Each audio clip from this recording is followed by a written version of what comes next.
Chapter 1. Naruto was running through a forest. He looked back and noticed that he was no longer being chased. Naruto wanted to test his stealth skills and he did so by painting the Anbu headquarters a bright pink, not that anyone noticed until he was done. Naruto started chuckling at the irony that ninjas that sneak up on people were snuck upon. That was my best prank yet. Wait, how do I get home? The sound of metal clashing interrupted Naruto from his thoughts. Like any idiot, he foolishly ran towards the sound. Naruto ran into a clearing and saw two teens fighting. Judging by their appearance and symbol on the back of their shirts, they're from the Uchiha clan. Looks like they're sparring. I think I'll stick around to see who wins. Uchihas are known as prodigies. Itachi and Shisui simultaneously did the fire-style, fireball jutsu.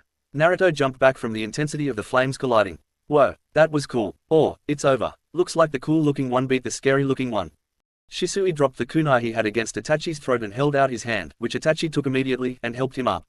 They then did the unison sign and started walking in one direction of the forest. Naruto assumed it was the exit of the forest. So I guess I go that way to go home. I wonder what that finger thing was that they did at the end. Maybe I'd know if I actually paid attention to the lessons at the academy. I'll ask Grandpa Hokage next time I see him. Man, they left a lot of kunai and shurikens behind. I'm sure they won't mind if I borrow a few to practice my accuracy with them. Naruto spent the next hour and a half throwing kunai and shurikens at a tree. He was going to continue when he suddenly noticed a chakra signature watching him. You can come out now. I can sense you. He called out to the Junin in the tree. Shisui was impressively surprised that Naruto could sense him. He appeared in front of Naruto in a flicker, causing the boy to fall down in surprise. Whoa, how did you do that? That was awesome, he said in awe. Sorry about using your weapons. He quickly stood and bowed his head in apology. Don't worry about that. They were littered on the floor, anybody could have them. But you were impressive with them, as was your sensing abilities. But your persistence is what impressed me the most. Your right hand was tired, but instead of quitting you used your left hand instead. I'll admit I wasn't that determined when I was younger. What's your name, kid? Naruto blinked. He wants to know his name. That's a first. Naruto. Naruto Uzumaki. So that's him. He's the Jinchuriki of the fox. He's impressive for someone that doesn't have anyone to help him. How old are you, Naruto? 6. I just started the academy a couple of months ago. Shisui nodded his head. Well, Naruto, my name is Shisui Uchiha, and I'd like you to be my student. Say what now? He wants me to be his student. I'd say this was a trap of some kind, but lately, I've been able to sense these negative emotions from people and I'm not sensing any from this guy. You want to be my sensei? Why? Naruto stared at Shisui with an incredulous expression. You seem like the kind of person that's hands-on learning, so whatever you learn in the academy you won't fully understand. Also, your determination is admirable, but will only get you so far without proper guidance that I can offer you. Also, my cousin keeps saying that even though I'm a Junin I don't have a student. So I would like to show you off to him at some point. But that's for later if you agree. Agree. Of course, I'd agree. I'd love to have a cool guy like you as my sensei. When do we get started? Shisui-sensei. Naruto asked carefully, not wanting to upset the Junin. Shisui-sensei. I'm liking this already. Come on, let's get out of here. You hungry? Naruto nodded hesitantly, remembering he can't afford to eat. Shisui seemed to notice this. There's this ramen stand that my friend told me was to die for. It'll be my treat. We'll go over some details about your training. You know what? It'll be quicker if I just body flicker us there. This might feel a bit strange. Shisui grabbed Naruto's shoulder and appeared in front of Ichiraku's. The two walked inside and ordered. While they waited they started talking about this and that. Naruto, I'll be gone for a while doing missions, so tomorrow I'm going to get you started on what you need to know for the Genin exam, and I'll also be giving you an assignment to complete while I'm gone. Shisui noticed that Naruto wasn't too thrilled about the idea of homework, but neither voiced it as their ramen appeared and Naruto was instantly a fan of it. The two continued to talk about nothing while they finished eating, and Shisui flickered Naruto back to his apartment after paying. Night, Naruto, I'll meet you here tomorrow. Naruto nodded. Good night, sensei. He bowed to him before going inside. Shisui gave the apartment building a look of disgust before disappearing in a flicker. Naruto laid down in bed, not believing his incredible luck today. Not only did he find someone who seemed to like him, but he also found someone to help him with his training. Naruto idly wondered how Shisui knew where he lived before he drifted off in happy sleep, deciding he didn't care. Chapter 2. Naruto awoke to the sound of knocking. He sleepily answered the door. Morning, Shisui chirped. Sensei. It's only 5, can't I sleep in more? The academy starts at 6, and so does my mission. So we're going to be training early, and get you into the habit of waking up early every day. It's going to help you out in the long run. Now that that's out of the way, get changed into this and we'll get breakfast and talk about your training schedule. Shisui handed Naruto a black scroll. Naruto looked back at him dumbfounded. It's a storage seal, Shisui supplied. It allows you to seal a limitless number of items into it and makes carrying them way easier. Nodding, Naruto quickly ran to get changed, coming out 5 minutes later dressed in a black t-shirt with the red Uzumaki spiral on the back, standard shinobi fingerless gloves, and black shinobi sandals, and standard blue shinobi pants. Shisui handed Naruto an apple that he hungrily ate while they walked to their destination. When they stopped walking, Naruto noticed that it was the same clearing they were at yesterday. Naruto bounced on the balls of his feet in excitement. What are you going to teach me first, Shisui-sensei? Is it a super powerful S-rank jutsu? What's first out? Naruto's excited questions were cut off by his new sensei hitting the top of his head. Calm down. Before I teach you anything, I need to analyze you. I want you to spar with me. Naruto quickly learned that Shisui wasn't a Junin for nothing. Every time he would get close to the Junin, he would suddenly be somewhere else. Despite his senses impressing the Junin, it was next to useless against said Junin. By the time he would pinpoint his location, Shisui would suddenly be somewhere else.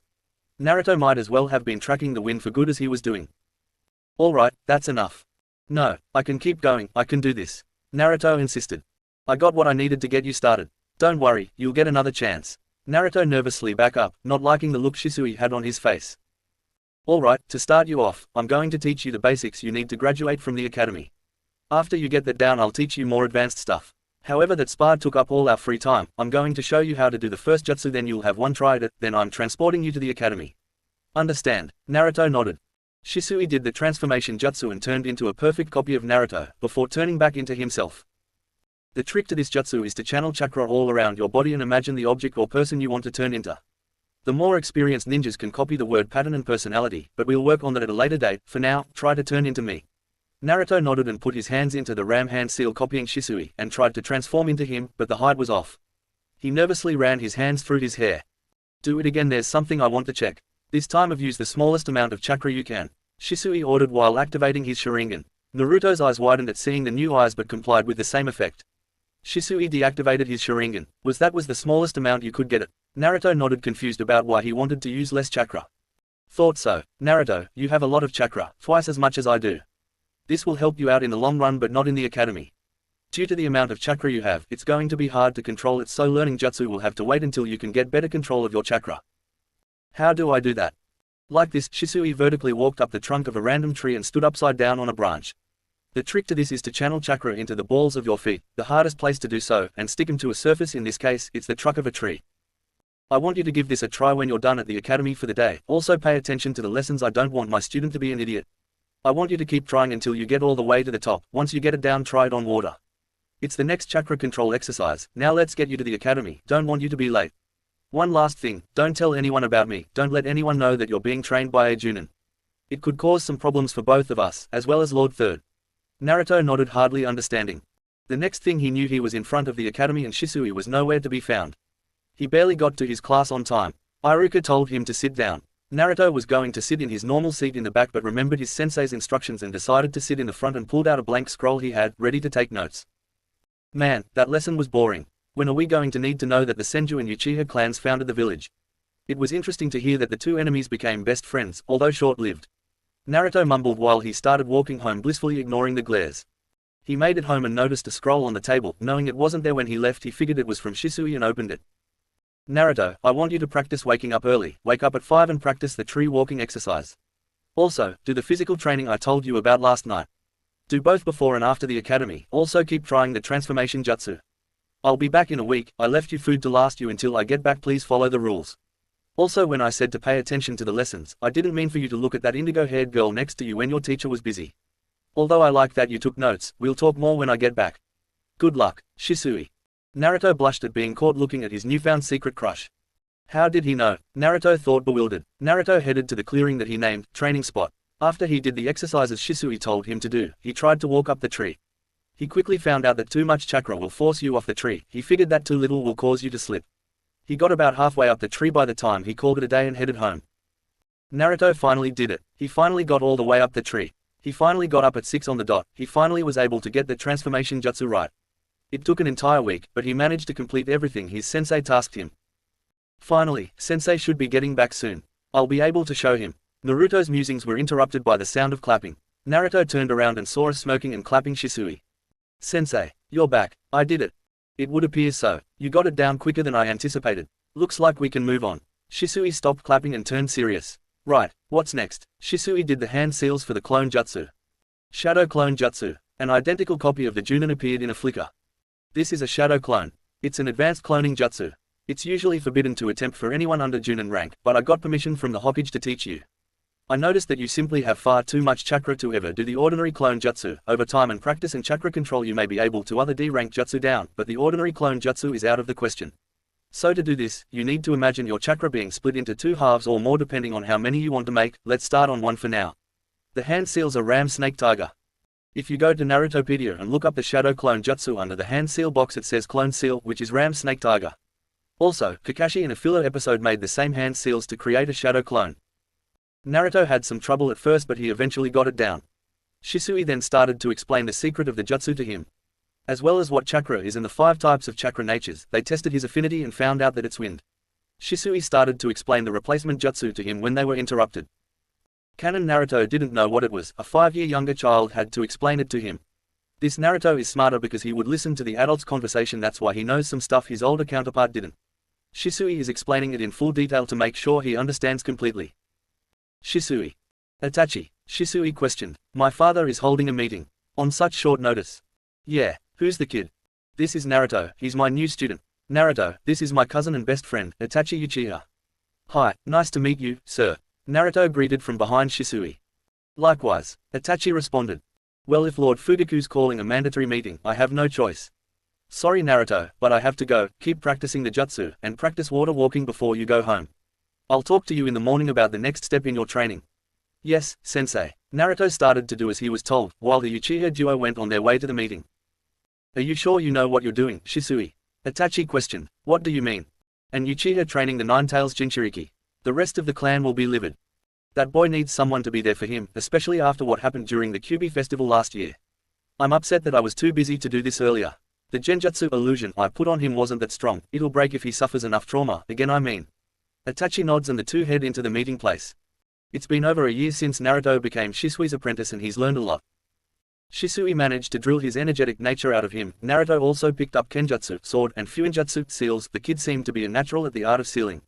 Shisui guessed that it was his Uzumaki genes. Naruto learned a taijutsu, fist fighting style called the Swirling Storm, which was also a kenjutsu fighting style from a scroll in the library. It was one of the only things of his clan the library had, so he decided to master it. Shisui also taught him to break out of a genjutsu, even one induced by his Sharingan. Shisui wanted to teach him genjutsu, but he lacked the chakra control necessary. Naruto also learned plenty of wind-style jutsu, as well as fire-style. It was all pretty challenging for the blonde, but thanks to his clones, he was able to get it down a lot quicker. Naruto was happier than he ever was. Not only was he acknowledged by someone, but he felt like he finally knew what it was like to have a parent. Shisui has been like a father figure to him. His only family, and he'll protect his family as best he can. Chapter 3. Team 7, Sakura Haruno, Sasuke Uchiha. Yay, I'm on Sasuke's team, came the high-pitched squeal of Sakura Haruno. And Naruto Uzumaki. Iruka finished. Everyone looked at the stoic redhead. He only spoke when spoken to and was always vague when he did. He seemed content to ignore everyone else. His rival Sasuke was just as quiet if not more. Everyone knew that Naruto was now the strongest student in the academy. When he became so strong nobody knew. One day he just stopped smiling and later beat Sasuke in a taijutsu match. Side note, Naruto is wearing the same clothes from chapter 2, just a bigger shirt and pants. He replaced the fingerless for Anbu gloves. He covers his face with the scarf his mother made. He also wears the sheath and tanto that Shisui had. He also dyed his hair red. Iruka-sensei, why does the deadlist have to be on our team? Ask the Hokage, Sakura, he's the one who set up the teams. And he felt that the three of you should be on the same team. So take it up with him. Sasuke turned and looked at Naruto and smirked. Don't get in my way, deadlist. Naruto looked at him blankly then turned back to staring off into space as if Sasuke didn't speak at all. Of course, Sakura didn't take her crush being ignored too kindly. Hey, don't ignore Sasuke, you loser. Sakura screeched. Naruto turned to look at her and said one word. Rookie. What? Sakura asked confused. I'm the rookie of the year, I did better than Sasuke by a lot. So get your titles right, and don't talk to me. What? How dare you? Sakura's rant was interrupted, saving everyone from a headache. Enough. Naruto did better than Sasuke on the ninjutsu portion and you on the written portion, Sakura. Iruka explained. Now, teammate. Naruto knew that Ino Shikamaru and Choji would be put on a team together, which only left Kibashino and Hinata on a team. Naruto was upset that Hinata wasn't on his team, but he knew that it would only hinder him as a constant distraction. He gave her a subtle small apologetic eye look, which she returned. Where is he? Our sensei is 3 hours late. Sakura complained. At that second the door slid open to reveal a man, with gravity-defying silver hair, a green flak jacket signifying his Junin rank, and a regulation headband with the Leaf Village symbol carved into it. However, he wore diagonally over his left eye. Naruto's eyes widened, recognizing him from a page in the bingo book he found once while digging in the trash for food. My first impression of you is, you're a bunch of idiots. Meet me on the roof. He then disappeared in a puff of smoke. Sakura and Sasuke quickly made their way to the roof. Naruto, however, just opened the window and walked up the wall to the roof. Introduce yourselves, Kakashi ordered once the other two showed up and the three sat down on the same step. How do we do that? Kakashi looked at Sakura like she grew a second head. Just say your name, things you like and things you hate, hobbies, dreams for the future. Things like that. You go first, so we know how it's done. Kakashi pointed to himself. Me. My name is Kakashi Hatake. Things I like and things I hate. I don't feel like telling you that. Dreams for the future. I never really thought about it. As for my hobby, well, I have lots of hobbies. That was totally useless. All he told us was his name, Sakura whispered to Naruto as if he was listening to her. Pinky, since you want to interrupt, you get to go next. My name is not Pinky, it's Sakura Uchiha. No, it's not. Sasuke and Naruto said in unison. Sakura Haruno, what I like, I mean the person I like. Giggle hobbies, giggle dreams for the future, squeals, and, what do you hate? Asked Kakashi, not really sure what to think about his female student. Naruto. Kakashi looked at Naruto to see his reaction, but to his surprise, Naruto looked like he didn't expect any different. Scarf, you next. Naruto pointed to himself, mimicking Kakashi's earlier movement. Kakashi nodded, and Naruto stood up. Name's Naruto Uzumaki. I like training, the ramen stand, and seals. I hate arrogance, ignorance, attention seekers, fangirls, and my birthday. My hobbies are creating new seals and testing them on people that annoy me. Who doesn't like their birthday? Asked Sakura. Me. He answered simply. Dream. Kakashi reminded. Right, I have three main dreams. I'd like to one day become the Anbu commander and protect the village from the shadows, like a shadow Hokage. I would also like to restore my clan. And my final dream is to find the Anbu in the dog mask and thank him. For what? Asked Sakura. Naruto turned to her and said in a tone that implied that it was the most obvious thing in the world. For saving my life. Ducky. Kakashi moved on to Sasuke before Sakura could ask any more questions that he knew Naruto didn't want to answer. Sasuke glared at his nickname. My name is Sasuke Uchiha. I hate a lot of things, I don't particularly like anything. And what I have is not a dream, because I will make it a reality. I will restore the Uchiha clan and destroy a certain someone. Emo duck. Naruto muttered, what? Okay, you're all unique in your own way. Tomorrow we'll begin our first mission. Kakashi said to diffuse the tension. Mission so soon? Sakura asked. Wait, what about the second test? Naruto asked, confused. Kakashi's eyes widened. How do you know about that?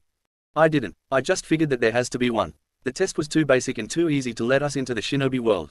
Because if that's all it takes, then no wonder rookies die during their first mission or the Chunin exams. Yes, the mission tomorrow is a second test to see if you all have what it takes to be genin.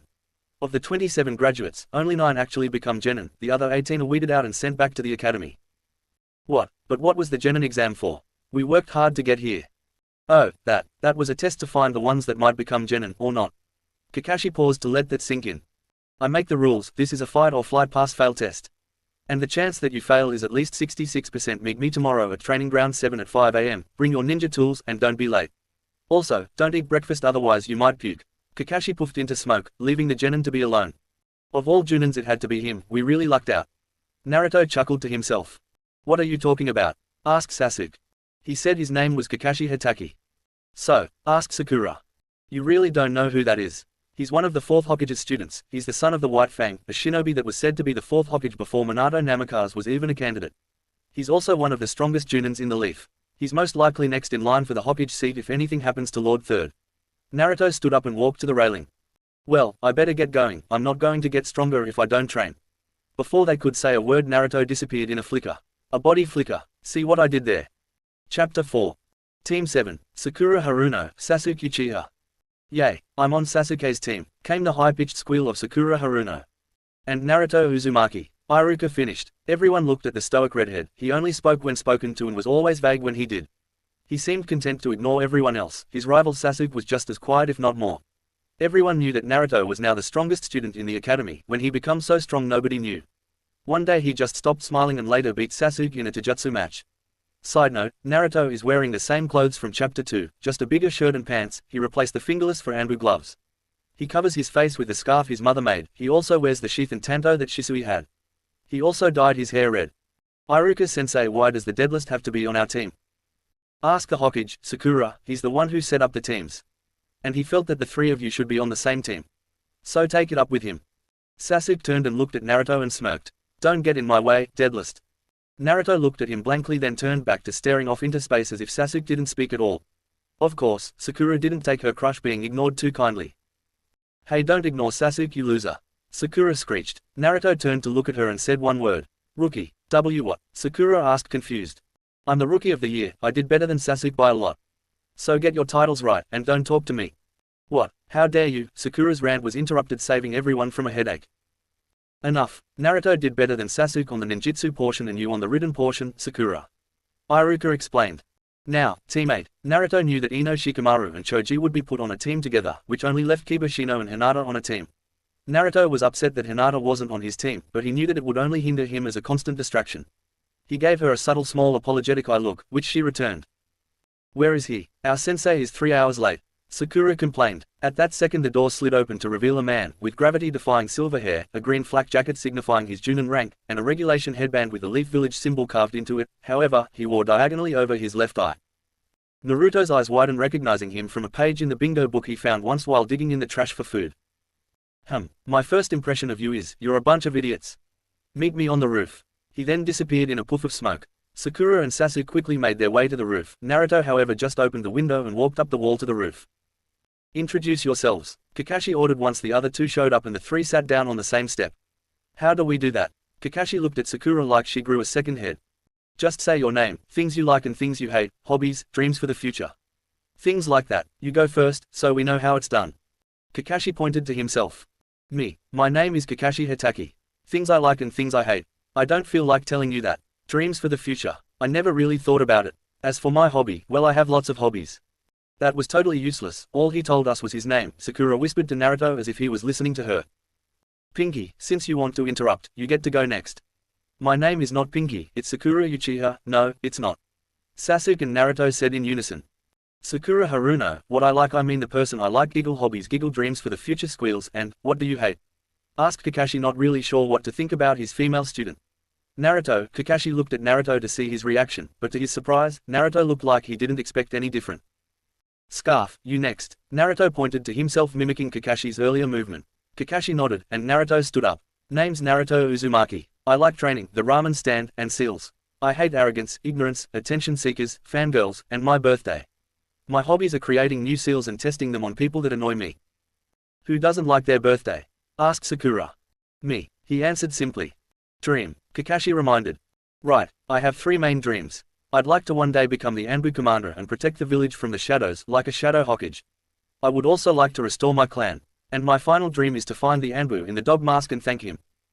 For what? Asked Sakura. Naruto turned to her and said in a tone that implied that it was the most obvious thing in the world. For saving my life.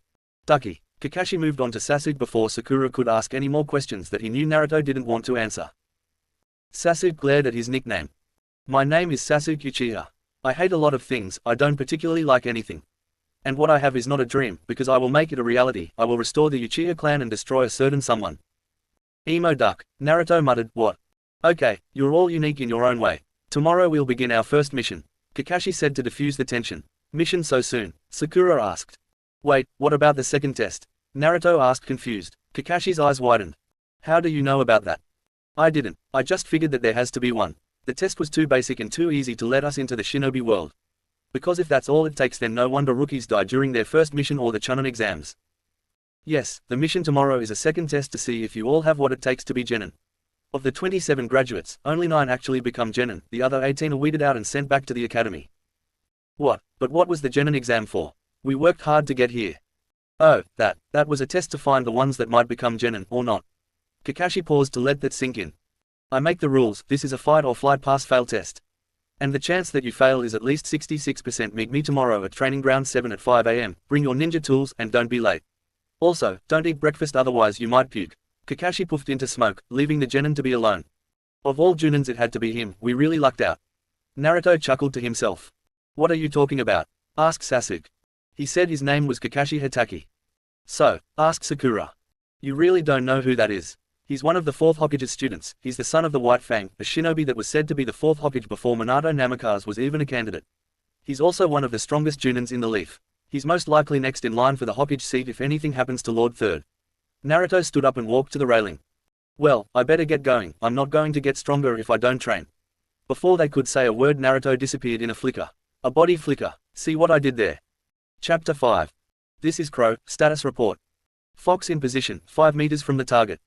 Duck in position, 5 meters from the target. Sakura, asked Kakashi. Why did Naruto get to pick the code names? Because I won in Roshambo. The smirk was evident in his voice. That's what it's called in the manga, it's also what I like to call it. It's got a better ring to it than rock paper scissors. Sakura status report. Howler in position, 5 meters. All in position, ready to move, awaiting your command. Kakashi was really impressed with Naruto's professionalism. But not surprised, he knew Shisui must have drilled it into Naruto along with never being tardy, that boy was always the first one there. On the count of 3. 1, point 2, point 3. Move. Sasuke and Sakura jumped from their hiding spots, to see Tora, the demon cat of the leaf purring comfortably in Naruto's arms. Target captured, Naruto reported. Identity confirmed, ribbon on left ear. Lost pet Tora search mission complete. Sasuke was getting annoyed at how professional and seemingly experienced Naruto was. Naruto really was better than him even at something as simple as catching a runaway cat. After Kakashi regrouped with the trio, the team made their way to Hokage Tower. Once they reached the Hokage's office, Kakashi lazily knocked on the door. Enter. Team 7 returning from our mission, Hokage-sama. Kakashi reported lazily. Naruto handed the peacefully sleeping cat to a large woman who quickly squeezed the life out of the cat. Team 7's next mission is, the Hokage said as he looked at some papers of available missions. Babysitting an elder's grandson, fixing a fence, help with gardening. Actually, Hokage-sama, interjected Naruto, causing the aged leader to look at him curiously. Yes, Naruto. I was wondering if I could request a C rank mission. You brat, you are just a rookie, fresh from the academy, yelled Iruka. Everyone starts off with the simple duties and works their way up. It seems I have to explain to you why these missions are important. Sighed the Hokage. Every day the village receives numerous requests, from babysitting to assassinations. Each request is written down on these lists and divided into ranks depending on their difficulty. Then the mission to complete them are given to those with the necessary skills to complete them. If completed, we get payment from the client. We're just inexperienced genins, not ready for harder missions. I know and understand, but the team as a whole is ready for a simple escort mission. It's not like I'm asking for an A rank, I'm not even asking for a B rank, just something to test my abilities and to give me a challenge. Besides, if we can't deliver a message or a civilian from one village to another, then you shouldn't have passed us to begin with. Might I suggest giving D ranks to academy students for training, have any 3 students at a time, that way no matter who they get as teammates they naturally have a sense of teamwork, and you don't have to waste your military potential further. Everyone was surprised at Naruto's logical reasoned suggestion. I'll give it some thought. Thanks for the suggestion, Naruto. Well, Kakashi, do you think your team is ready for a C rank? Yeah, I think they can handle it, especially Naruto and Sasuke. Very well, Naruto, since you do have field experience, I could give you a harder mission. I have a protection mission to the land of the waves I can give you. Come on in. The door opened and a drunk old man staggered in. Tazuna, this is the team I've assembled to escort you back home. The drunk old man looked at the 3 genins and scowled. What, I paid for ninja, and I get brats. And look at that short redhead, he looks weak. A cold chill ran in the air, everyone looked at Naruto. Naruto's eyes were red with black vertical slits. Tazuna was hit full force of his killer intent. I assure you, the 4 of us are completely capable of protecting you.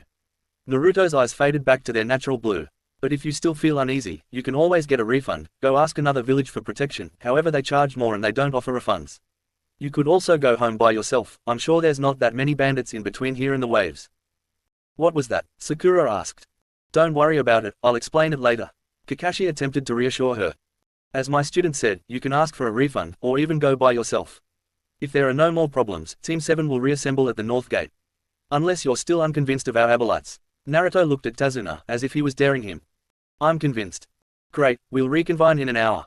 Go home and pack for a week, and tell your loved ones that you'll be gone for a mission. Kakashi commanded. Naruto straightened further and nearly flinched at the similar commanding tone Kakashi had to Shisui. Something Kakashi and Sasuke didn't miss.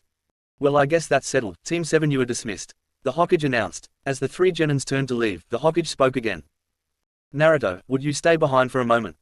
Was that a question or a command? Naruto, stay behind for a moment, I wish to speak to you. Sarutobi corrected himself. Now you're sounding like the professor that demands respect. If Sasuke didn't know any better, he'd say that Naruto was smiling when he said that. Sarutobi gestured for the rest to leave the room. Kakashi hesitantly left with the others after a reassuring nod from the aged leader. You had Kakashi leave as well. This can't be good. It was the eyes, wasn't it? Naruto, you can't just scare the client, like that. If I wanted to scare him I would have used the fox's chakra. All I did was give him a push. Anything else? Don't abandon your team, remember what Kakashi said. Shisui-sensei said it first. If that's all, may I be excused. Yeah, get ready for your first C rank with Team 7. Naruto disappeared in a flicker. The aged Cage sighed. What do you think I should do, Jiraiya? The last loyal Sannin appeared out of the wall. So you can sense me while I'm using my stealth technique. Now's not the time. Sorry, what Itachi did to the brat, it seems to have a lasting impact on him. Yeah, Inoki said that was a very highly probability. The Hokage took off his hat and looked at his student. Why don't I take him as my student? Jiraiya smiled at the obvious solution. What exactly does that solve? Naruto doesn't trust anybody but Kakashi anymore. I doubt he would answer to the orders of anybody else. Besides, it would be unfair to Kakashi. He really wants to teach Minato's son. What exactly did that Uchiha mean to the brat? Jiraiya asked. Shisui became a father figure to the boy. When he died, Naruto lost his will to live on. And with what Itachi did to him, well, let's just be grateful that Kakashi was keeping an eye out for him. No pun intended. Sensei, you have yet to tell me what happened. Sorry, I will honor Naruto's request to keep it hidden from everyone. When Sakura got to the north gate, Sasuke was alone with Tazuna. Little did she know that Naruto was laying on a branch in a nearby tree. Sasuke-kun, you're so responsible, you got here before everyone else. Where's Naruto and Kakashi? Sasuke expertly ignored her, as if she didn't exist. It was 3 hours of light snores from Naruto, incoherent grumbling from Tazuna, silence from Sasuke, and senseless blabbering from Sakura, who seemed to be taking Sasuke's silence as full-sentence dialogue, before Kakashi finally decided to show up. Naruto woke up to the sound of a poof. Hopping down from his comfy tree branch, he saw Sakura accusing Kakashi of being late. Oh, did I say 1 hour? I meant 3 hours. Kakashi was on the receiving end of 3 glares. You don't seem all that agitated by my tardiness, Naruto. True to Kakashi's word, Naruto looked as if he wasn't expecting anything else. I figured you had important things to attend to. The responsibilities of a Junin isn't something to laugh at. You could have been brainstorming strategies to help keep us alive if we're ambushed by Rouge Nins, speaking to the Hokage about important information, saying goodbye to a possible Mrs. Hitaki, or paying your respects to those lost during the war and Kyuubi attack. Shisui taught you well. Naruto and Sasuke's eyes widened as Kakashi ruffled Naruto's red hair. Well, since you're all here, let's get going. Looking at Naruto, Sasuke could see a reflection of his own eyes in his blue pupils. He could almost see him putting up his temporary fallen guard. That's right, Shisui took him on as a student. Naruto would always follow him around. Father mentioned to mother that he won't take the news gently. Was he talking about Naruto? He stopped smiling a little bit before Itachi killed off the clan. The timing matches up with when he supposedly killed Shisui. Wait, does Naruto know that Itachi killed him? Does he even know Itachi? I should speak to him sometime during the mission in private. Sasuke stopped his musing and started walking with the others. After a while of walking, Sakura started up a conversation with the old man. Tazuna-san, you're from the village hidden by the waves, right? Yeah, what of it? Tazuna asked. Kakashi-sensei, doesn't the waves have ninjas that could escort Tazuna? Not exactly. The village is protected by the waves, so they don't have a need for ninjas. They're not like the 5 main hidden villages hidden in the leaf, cloud, mist, stone, and sand. Each of those villages have a ninja force and a leader that rules over them by the title of Kage. The Hokage for our leaf village, Raikage for the cloud, Mizukage for the mist, Tachikage for the stone, and the Kazekage for the sand village. Each one that gains the title for their village are responsible for everything that goes on in their village and maintaining peace amongst the other villages as well. That old man is that important. No way, I don't believe it. Sakura's thoughts were suspected by Naruto. Sakura, you'd be wise to not underestimate Hokage-sama. That man was a force to be reckoned with when he was in his prime. He was called the Professor, still is actually. He was even rumored to be the second coming of the god of shinobi. He's not someone I would want to cross. Kakashi, suspecting Naruto's dislike for Sakura's uneducated questions and for her in general, informed her for him. Right, sorry. Sakura blushed in embarrassment. The group kept on walking until they came across a puddle. Naruto passed it, then suddenly turned around and threw a kunai at it. What the? Sakura gasped in surprise when the puddle exploded and 2 bodies appeared. Oh shit, wrong kunai. I didn't mean to blow them up, I just wanted to electrocute them with an electricity tag. Sorry sensei, I guess you can't interrogate them to see who their target was. Everyone gaped at Naruto. Guess not, it'll get dark soon, let's set up camp. Okay, let's see. Sasuke, you'll get the firewood, Sakura will set up the food, and Naruto, you can help me with the beds. Everyone started on their respective tasks. Was there a specific reason you chose me to help you with the beds, sensei? You could just as easily have ordered me to do it myself, while you questioned Tazuna about the mission's actual ranking. You picked up on it as well, huh? Shisui told me to always expect the mission to be harder than it should be, that the client won't always be forthcoming with information. Was that when you took your first life? How'd you know? You were more concerned that I couldn't interrogate them, than disgusted that you killed them. How are you feeling? If I were to say that I became emotionless after you know, what would you say? I would give you evidence I have that supports my claim that you're full of shit. Well shit, I don't have a response to that. Really, Shisui didn't teach you sass. He did, he just died before I could master it, among other things. Looks like we're all done, can I take first watch? I don't want to hear Sakura accusing me of murder. Naruto looked at his feet. Go on, I need to have a personal talk with our client. Naruto disappeared in a flicker. It wasn't long before there was a campfire and dinner was ready. Sensei. Yes, Sakura. Is Naruto okay? What do you mean? He killed those two and didn't care that 2 people were killed, just that you couldn't interrogate them. He just wants to make sure that the mission isn't in jeopardy. Naruto wants to prove himself. What was that the Hokage said about him having field experience? Sasuke asked. You don't know, Shisui wasn't known for following the rules after all. He brought Naruto with him to brag to Itachi, didn't he? He actually meant it. What are you two talking about? Sakura asked uncertainly. Tell me, Sakura, what do you know about Naruto? Kakashi asked her poker-faced. He's an orphan and he used to want to be the Hokage. Kakashi looked disappointed in that answer. Naruto's parents died the night of the Kyuubi attack. He's been alone since the beginning. Because he was starved of attention, he started playing pranks on people. However, he stopped when his biggest planned prank was accomplished.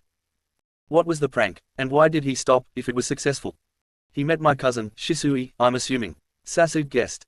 That's right. While Naruto was running away from the Anbu headquarters after he painted it pink, he came across a spar of 2 shinobi. After Shisui beat his friend and left, Naruto used the space to train. Shisui was impressed by his determination and made Naruto his apprentice. They became close during training. That one day Shisui decided to take Naruto with him on a mission. I'm not privy to the details, but it would seem that the client lied about the mission ranking and circumstance made Naruto kill to survive. Of course Shisui was there to comfort him, which I think cemented Naruto's trust for him. But what happened? Why is he so cold nowadays? My brother killed Shisui, Sasuke admitted. What? Not just that, knowing that Naruto would immediately suspect foul play if he heard that Shisui killed himself, Itachi paid Naruto a visit right after he killed Shisui. What did he say? Sasuke needed to know what his brother did to his teammate and possible friend. Only Naruto, Itachi, the Hokage and Inoki, the clan head of the Yamanaka clan, knows that. But whatever it was, it completely broke Naruto, to the point that he tried to kill himself. He what? Both Sakura and Sasuke gasped. Luckily I was checking up on him that night to see how he was holding up. Lady Tsunade said that if it wasn't for me Naruto would have died. Which reminds me, I'm hereby forbidding you two from talking to Naruto about anything we have just talked about. The Hokage suspects that Naruto might still be a suicide risk, so you can't talk about Shisui or his parents. Is that understood? Yes, sensei, both genins answered. Naruto, come down and eat, Sakura and Sasuke will switch with you. Kakashi yelled out towards the tree. When Sasuke and Sakura turned towards the tree branch that Naruto was sitting on for the last 2 hours, he was gone. When they turned back they saw him sitting in the previous empty seat, holding the final portion of food. The duo left to take Naruto's place in the tree. Why both of them? He asked. So both of us can eat in peace, without pester. I see. Where's Tazuna? He went to his bed, he's probably asleep by now. Why don't you get some sleep? I'll switch with those two in a few hours, then rotated back to you a few more hours after that. Suspecting that it wasn't a request, Naruto nodded and headed to his sleeping bag and laid in it. Closing his eyes he allowed sleep to overcome him. It was a long 2 days without rest. I wish we had more time together, sensei. I hope you and my parents will watch out for each other. Those were Naruto's last thoughts before he fell asleep. Chapter 6. Naruto awoke to screaming, jumping up with his sword at the ready, expecting it to be enemy shinobi. Naruto was shocked to see Sakura running around screaming with a raccoon on her head holding on for dear life. Reading the room, and knowing that it wasn't funny to Sakura, Naruto couldn't keep himself from laughing. Clutching his stomach, he laughed uncontrollably, before falling on his back laughing even harder. Standing up a few minutes later, still chuckling a little, Naruto walked up to Sakura's flailing form and detached the wild rodent from the top of her head. Well, that was funny, thanks for that much-needed laugh, Sakura. Naruto patted the girl's head, still chuckling slightly. Well, now that we're all up, let's gather our things. I'd like to enter the waves by nightfall. Naruto, why don't you check the perimeter? Naruto nodded to his sensei and disappeared in a flicker. By the time Naruto returned, the rest were all packed up. Spotting his return, Kakashi addressed him. Perfect timing. Okay, we're all here and packed up. Let's get going. After a couple of hours of silent walking, the group came to a stop at a dock. Can you take us across? Tazuna asked the man. You'll have to be really quiet when we pass over the water. The man replied. How long will the ride take? Kakashi asked the boatman. About 4 to 5 hours. Sensei, I don't think I can sit still that long. If it's all the same, I'd rather walk the way alongside the boat. Naruto muttered to the Junin. You can keep it up for that long. Shisui had me walk for 2 days on a river, I can go much longer nowadays. Very well, come on my precious little genins, get on the boat, this nice man will take us across. Everyone except Naruto climbed aboard the boat.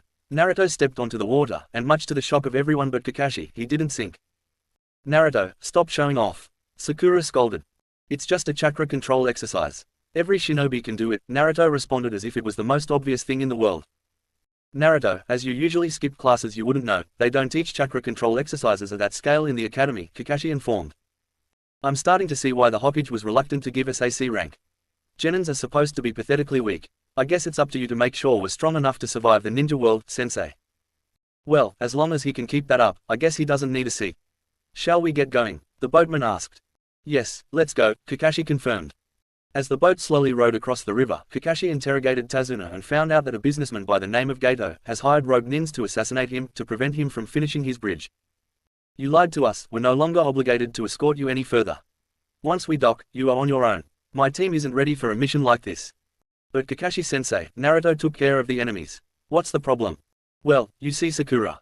If the Demon Brothers were the only enemies on this mission, even if the other shinobi we encounter are on their level, I would allow the mission to continue. But if this is an A rank, then that means that the next enemy we'll face is going to be Junin. And even if it's an average Junin, the four of us will only hinder Kakashi. Even more so if the Junin uses us as bait or leverage for Kakashi. I thought you wanted to prove yourself. Sasuke asked Naruto.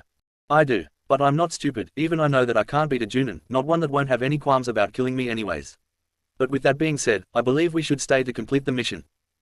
You know of the dangers that continuing causes, yet you want to anyways. Sakura asked incredulously. As it stands, Tazuna is poorer than me. If we help him, he'll eventually be able to pay us the full amount, and I can add an A rank to my name. There's also a shrine here that I want to check out. If we take care of the problem now, when I come back years from now to check out the shrine, I'll probably be welcomed with open arms. There's also a bunch of other stuff, but as we're already here, it doesn't matter. The decision is ultimately up to you, sensei. I just think we should continue. I believe my parents would want to help out those in need, even if they're from a different village. That was a low blow, Naruto. What do you two think, yay or nay? I agree with Naruto. So do I. Sakura probably only agreed because Sasuke did. Sasuke seems to be getting friendlier. It appears that telling them about Naruto's past was a good idea after all. Very well, we'll finish the mission. But keep your guard up at all times. A Junin can kill you before you can even think. Once they crossed the river and thanked the boatman, the group went on their way. As they were walking, Naruto suddenly threw a kunai at a bush. What are you doing? Sakura shouted. Naruto ignored her as he checked the bushes for his kunai. The group saw that it had impaled a white bunny. How could you? You killed that defenseless bunny. Sakura shouted at the top of her lungs before she was shushed by Sasuke. Sensei, shouldn't that bunny be brown at this time of year? Why hasn't it shed its winter coat? Naruto asked confused. Kakashi's eyes widened as he heard something. Naruto's eyes also widened when he felt the chakra signature he felt when he threw the kunai. Return. Everybody duck. Get down. They yelled in sync as Kakashi pulled Sasuke and Sakura down to the floor and Naruto tackled Tazuna. The group just barely missed the giant flying sword that crashed into a tree. When the group got up they saw a man in bandages and cow colors. Moo, moo, go on, go be with your kind. Moo, mocked Naruto. His teammates, even Sasuke, looked like they were about to burst out laughing. Fuck you brat, I'm going to kill you last, after you watch me slaughter your team, and I'm going to do it slowly. Holy shit, a talking ninja cow. First unreliable academies, then white bunnies in place of a ninja, now talking ninja cows. Today is certainly a strange day. Naruto continued to mock. Zabuza mu mochi, Kakashi mocked. Ah, that's a good one sensei. All mocking aside, that's Zabuza Momoki, the demon of the mist. You mean pasture? Naruto, that's enough, Kakashi ordered. You're right, it's not funny anymore. Mumu-chan, you suck as a cow. I'm not a cow, you fucking dead brat. Sleep screaming, cows nap while standing up. Naruto nodded his head as if he believed his words made perfect sense. Zabuza ripped his sword off the tree and directed it at Naruto. Kakashi intercepted before he could attack his student. Zabuza Momoki, the demon of the mist, one of the 7 swordsmen of the mist, and current wielder of the Kubikiri Boko. Do you mind if you take care of this one sensei? The 3 of us can guard Tazuna while you kill the traitor. Naruto asked with all sense of joking gone, replaced by an intense seriousness. Yeah, I taught you 3 teamwork, use it. Manji formation, Kakashi ordered. Ah yes, Kakashi Hitaki, the copy ninja. It's an honor to meet you on the battlefield. If you're my opponent then I'm going to need this. Kakashi lifted his headband and opened his left eye to reveal the Sharingan. Is sensei famous or something? Sakura asked dumbly. Naruto suppressed the urge to shove a kunai into his brain. No, once you reach Junin rank, you usually have already made a name for yourself. Kakashi sensei is one of the most infamous shinobi around, not to mention that is said to be the next in line for the Hokage's seat. Naruto turned his head and stopped talking as he felt Zabuza break their formation. Acting quickly, he stabbed him, only for him to burst into water. Naruto watched Zabuza and Kakashi play a terrifying game of cat and mouse, continuously changing who was who, until Zabuza trapped Kakashi in a water prison. Well, now what? Sasuke asked emotionlessly. Well, look at the bright side, the worst that'll happen is that we die. Naruto deadpanned. What? How can you say that? Sakura asked scared. Yeah, don't you remember? He said he was going to kill you slowly after you watched the rest of us die. Sasuke smirked at Naruto. You thinking what I'm thinking? Naruto asked his teammate. Sakura, you stay here and guard Tazuna, while Naruto and I free Kakashi. No, you three need to get Tazuna and get out of here. He's using all of his chakra to keep me in this prison and his clone can't go far, your only option is to run. Kakashi pleaded. I'm afraid that's impossible, sensei. Naruto responded. What? Why not? Because those who break the rules are scum, but those who abandon their comrades are even worse than scum. Abandoning you is the same as leaving my own best friend for dead, and without you, we will never be able to complete the mission. I would rather give up my life than sacrifice the life of my teammate. Whether you are this team's supervisor or not, you are still a member of this team, and that makes you one of my comrades. Naruto clenched his fists and shed a tear as Kakashi looked at him in awe. Sasuke, I have a plan, you willing to give it a go? Let's do it, let's get our sensei away from the eyebrowless freak. After a little of running zigzag around each other, Sasuke threw a demon wind shuriken at Zabuza, who caught it, only to be forced to jump over the second one hiding in the first shadow. Shadow Shuriken Jutsu. Zabuza jumped over the giant shuriken and relaxed until he heard a sound behind him. Turning his head, he saw the shuriken transform into Naruto and threw a kunai at him, stabbing his shoulder, forcing him to let go of the water prison and allowing Kakashi to escape. Good work, you two, allow me to take it from her and end this. I've underestimated you, let me fix that mistake. Naruto watched with glee as Kakashi wiped the floor with Zabuza and easily defeated him. Kakashi won, so you owe me 100 Ryo Sasuke. I'll pay you when we get back to the village, assuming we survive long enough to get there. Wait, what the hell was that? Before Kakashi could kill Zabuza, Senbon embedded themselves into his neck, seemingly killing the assassin. A shinobi wearing a mask with the mist symbol on it appeared. Thank you for occupying Zabuza, allowing me to kill him. I am a tracker nin, I have been looking for him for months. I shall dispose of the body now.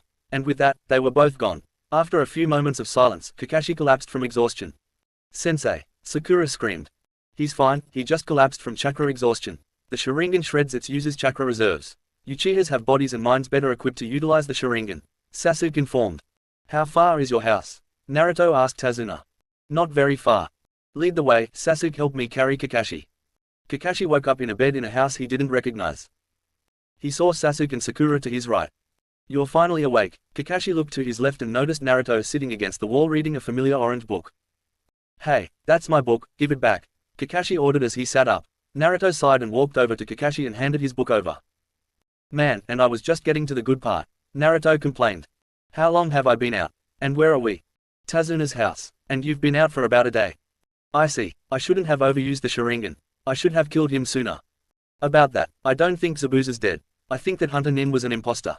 I sensed his chakra the whole time you two fought. He only showed up when you were about to kill him. He used Senbon and took the body away from us. Doesn't that all contradict everything we know about tracker nins? You're right, now that we know that he's still alive, we'll have to prepare for the inevitable rematch. But you're in no condition to fight, and we don't stand a chance against that guy, even less if he's got an accomplice. Naruto argued. Then I guess I'll have to train you to stand a chance. But sensei, you're bedridden. How are you going to train us? Sakura asked. Just you watch, Sakura. Team 7 was gathered outside in front of a bunch of trees. All right, now that we're all gathered, let's get started. You're all going to get stronger by climbing these trees. Sakura deadpanned. Sasuke figured it was a chakra control exercise similar to what Naruto did when he walked alongside the boat. This is a chakra control exercise, it technically comes before the water walking. Naruto, as you have accomplished the water walking exercise, I assume you've completed the tree climbing as well. Naruto nodded, not feeling it necessary to voice how long it took him to stop being forcibly shoved off the tree and slammed into another tree, and how long it took him to climb it finally. Then you may be dismissed, continue your own training. Naruto nodded and went elsewhere. Sensei, how does climbing trees help a chakra control? Sakura asked uncertainly. You won't be using your hands, you'll be channeling your chakra into the soles of your feet and using it to stick to the tree. In theory, it'll help your chakra control, so you'll be able to better utilize your chakra. Kakashi threw them both a kunai knife. Use that to mark your progress. Every time you pass the highest line, make passing that new line your next goal. Sasuke and Sakura ran to a tree and started to run up it. Sasuke was forced off it and made a scratch before he fell to the ground.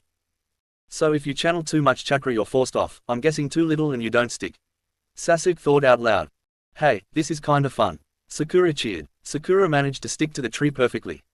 It would appear that the Uchiha clan isn't so great after all. Sakura is more prodigious. Kakashi taunted. Shut up, sensei, now Sasuke is going to be mad at me, Sakura complained. Kakashi sighed and went to find Naruto, to see if he could help his most promising student. When Kakashi found Naruto, he saw him doing what looked like changing the Chidori's chakra nature from lightning to wind. Need something, sensei? Naruto asked, feeling his presence. Just wondered if I could offer some assistance to you. What are you working on?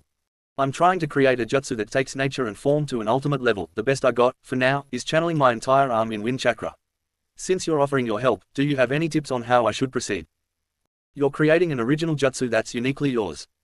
How about I teach you a jutsu that takes the change in chakra form to its highest possible level? Naruto's eyes widened. My sensei, the fourth Hokage, created this jutsu called the Rasengan. You created it with the intention of adding his chakra nature to it, but it proved too difficult to accomplish prior to his death. My father created it. Shisui actually broke an S-rank law. I'm not going to answer that. Naruto replied uneasily. A lot more than one then. What else did he tell you, Naruto? Fox, and Whirlpool. Kakashi had a distinct impression that Naruto was hiding more information, but knew that he wouldn't sell out his old sensei. Very well. So, about the Rasengan? Naruto asked, uncertain that Kakashi would still teach him. The Rasengan is a jutsu that takes a chakra's change in form to its highest possible form. It's essentially a ball of chakra spinning in all directions at once at high speeds. Sounds simple enough. What about hand seals? No hand seals, which means that the Sharingan can't actually copy it, as it's just a complicated chakra emission. How does it work? Like this. Kakashi held out his hand and formed a Rasengan. So you emit chakra in the palm of your hand and spin it in all directions at an incredible speed. And as it's a change in form, it can have a nature added to it. Naruto muttered to himself. Kakashi pulled out a scroll and unsealed a bag of water balloons. The trick to learning this jutsu is broken up into 3 steps. Step 1 is rotation. You take a water balloon and use your chakra to rotate the water inside until the balloon bursts. Give it a try, I'll check in later, I need to check with the other 2. As Kakashi turned and walked away, he heard Naruto mumble his gratitude. Chapter 7. When Kakashi returned to Naruto after checking in with Sasuke and Sakura, giving the latter some tips, while the former refused the offer, Naruto was training together with a bunch of shadow clones to burst the water balloons. Kakashi was impressed with Naruto's genius idea to take advantage of his humongous chakra reserves. It wasn't long before the sun started to set when Naruto's clones all made the balloons burst. You got that down very quickly, let's go inside, we can start the next step in the morning. Nodding, Naruto followed Kakashi to Tazuna's house. Before Naruto walked inside, he noticed Sasuke leaning against a tree. Sasuke beckoned for Naruto to follow him. Go ahead, sensei. There's something I want to check out. Naruto wasn't technically lying, so he wasn't nervous when Kakashi looked at him with a calculating eye. Did you want something, Sasuke? Naruto asked the Uchiha once he caught up to him. I wanted to talk about Shisui. Naruto's indifferent expression turned into a frown upon hearing his deceased master's name. What about him? He had trained me for over a year before he committed suicide. What else is there to talk about? He questioned as he leaned against a tree, Sasuke mimicking his movement. Do you know why he killed himself? Sasuke nearly cursed himself upon Naruto's flinch. No, I do not. Anything else? Naruto straightened his posture, ready to walk away. Sasuke wanted to tell him what his brother told him but remembered Kakashi's orders. So he kept quiet and followed Naruto back to the house. Chapter 8. Naruto stirred from his restless sleep as he heard a crash. He bolted downstairs and killed the thugs that were in the house. I probably should have waited to see if they were actually enemies. Oh well. He quickly made his way to the bridge where he found Sasuke stuck in an ice dome. He tried to attack from the sides but was bombarded by Senbon and got stuck into the dome. What now, hero? Sasuke asked sarcastically. Naruto smacked him in the face for the fun of it. Naruto and Sasuke tried a variety of different methods to escape the ice-wide dome, but even their combined elemental jutsu had no lasting effect as the ice just reformed. Both genins were tired, Sasuke significantly more tired than Naruto as Haku threw Senbon towards them. Naruto noticed that Sasuke was too tired to dodge the incoming attack, and braced himself. Sasuke opened his eyes, having closed them, bracing for the impact that never came. He widened his eyes when he saw Naruto in front of him, groaning in pain. Naruto felt himself fall back as he was losing consciousness. He felt Sasuke catch him before he passed out. Naruto opened his eyes and found himself in a place with blinding white everywhere he looked. It had an eerie feel to it. Naruto turned around when he felt a hand on his shoulder. He gasped when he saw Shisui smile at him. Hello, Naruto. Shisui greeted his student, who jumped back in surprise. How? He gasped out as tears filled his eyes. I think it goes without saying, but I'm not real, or rather I'm not really here. This is a genjutsu I put on you to activate a message if you were to ever near death again. As this is a pre-recorded message, I can't really respond to anything you say. But know that no matter what happens, I'll always be proud to have you as a student. You're a good kid and I believe in you. Shisui put his hand on Naruto's shoulder as tears fell down his cheek. Naruto hugged his deceased master, knowing that illusion or not, it was still him. This genjutsu will activate every time you're in life-threatening danger, and it will allow you to control the nine-tailed fox's power for a short time. Naruto let go of his master and felt a powerful raw chakra encompass him as his eyes turned red with a black vertical slit inside 3 tomo-shaped pupils. Sasuke stepped away from Naruto when his body started to emit a powerful red chakra that was forcing him to stand up. Naruto snapped his eyes open and snarled at Haku and attacked. Naruto was too fast for Haku, allowing the Jinchuriki to triumph with his death. Haku coughed out blood, scared as Naruto's feral grin magnified as he pushed his tailed beast chakra-covered fist further into the Yuki's chest, successfully killing him. As Haku's corpse slumped to the ground, Naruto lost the Nine Tails chakra cloak. Kakashi killed Zabuza as his lightning chakra-covered hand pierced his chest, just as Naruto and Sasuke ran over to them. Just as Haku's did, Zabuza's body slumped to the ground, dead. Naruto lied down on his designated bed and sighed. After Zabuza died, Gato showed up and was easily taken care of as well as his minions. Team 7 spent the rest of the day cleaning up the mess of the blood that was spilled and had even buried Zabuza and Haku. Naruto thought about the genjutsu that Shisui put on him that allowed him to control the beast's power.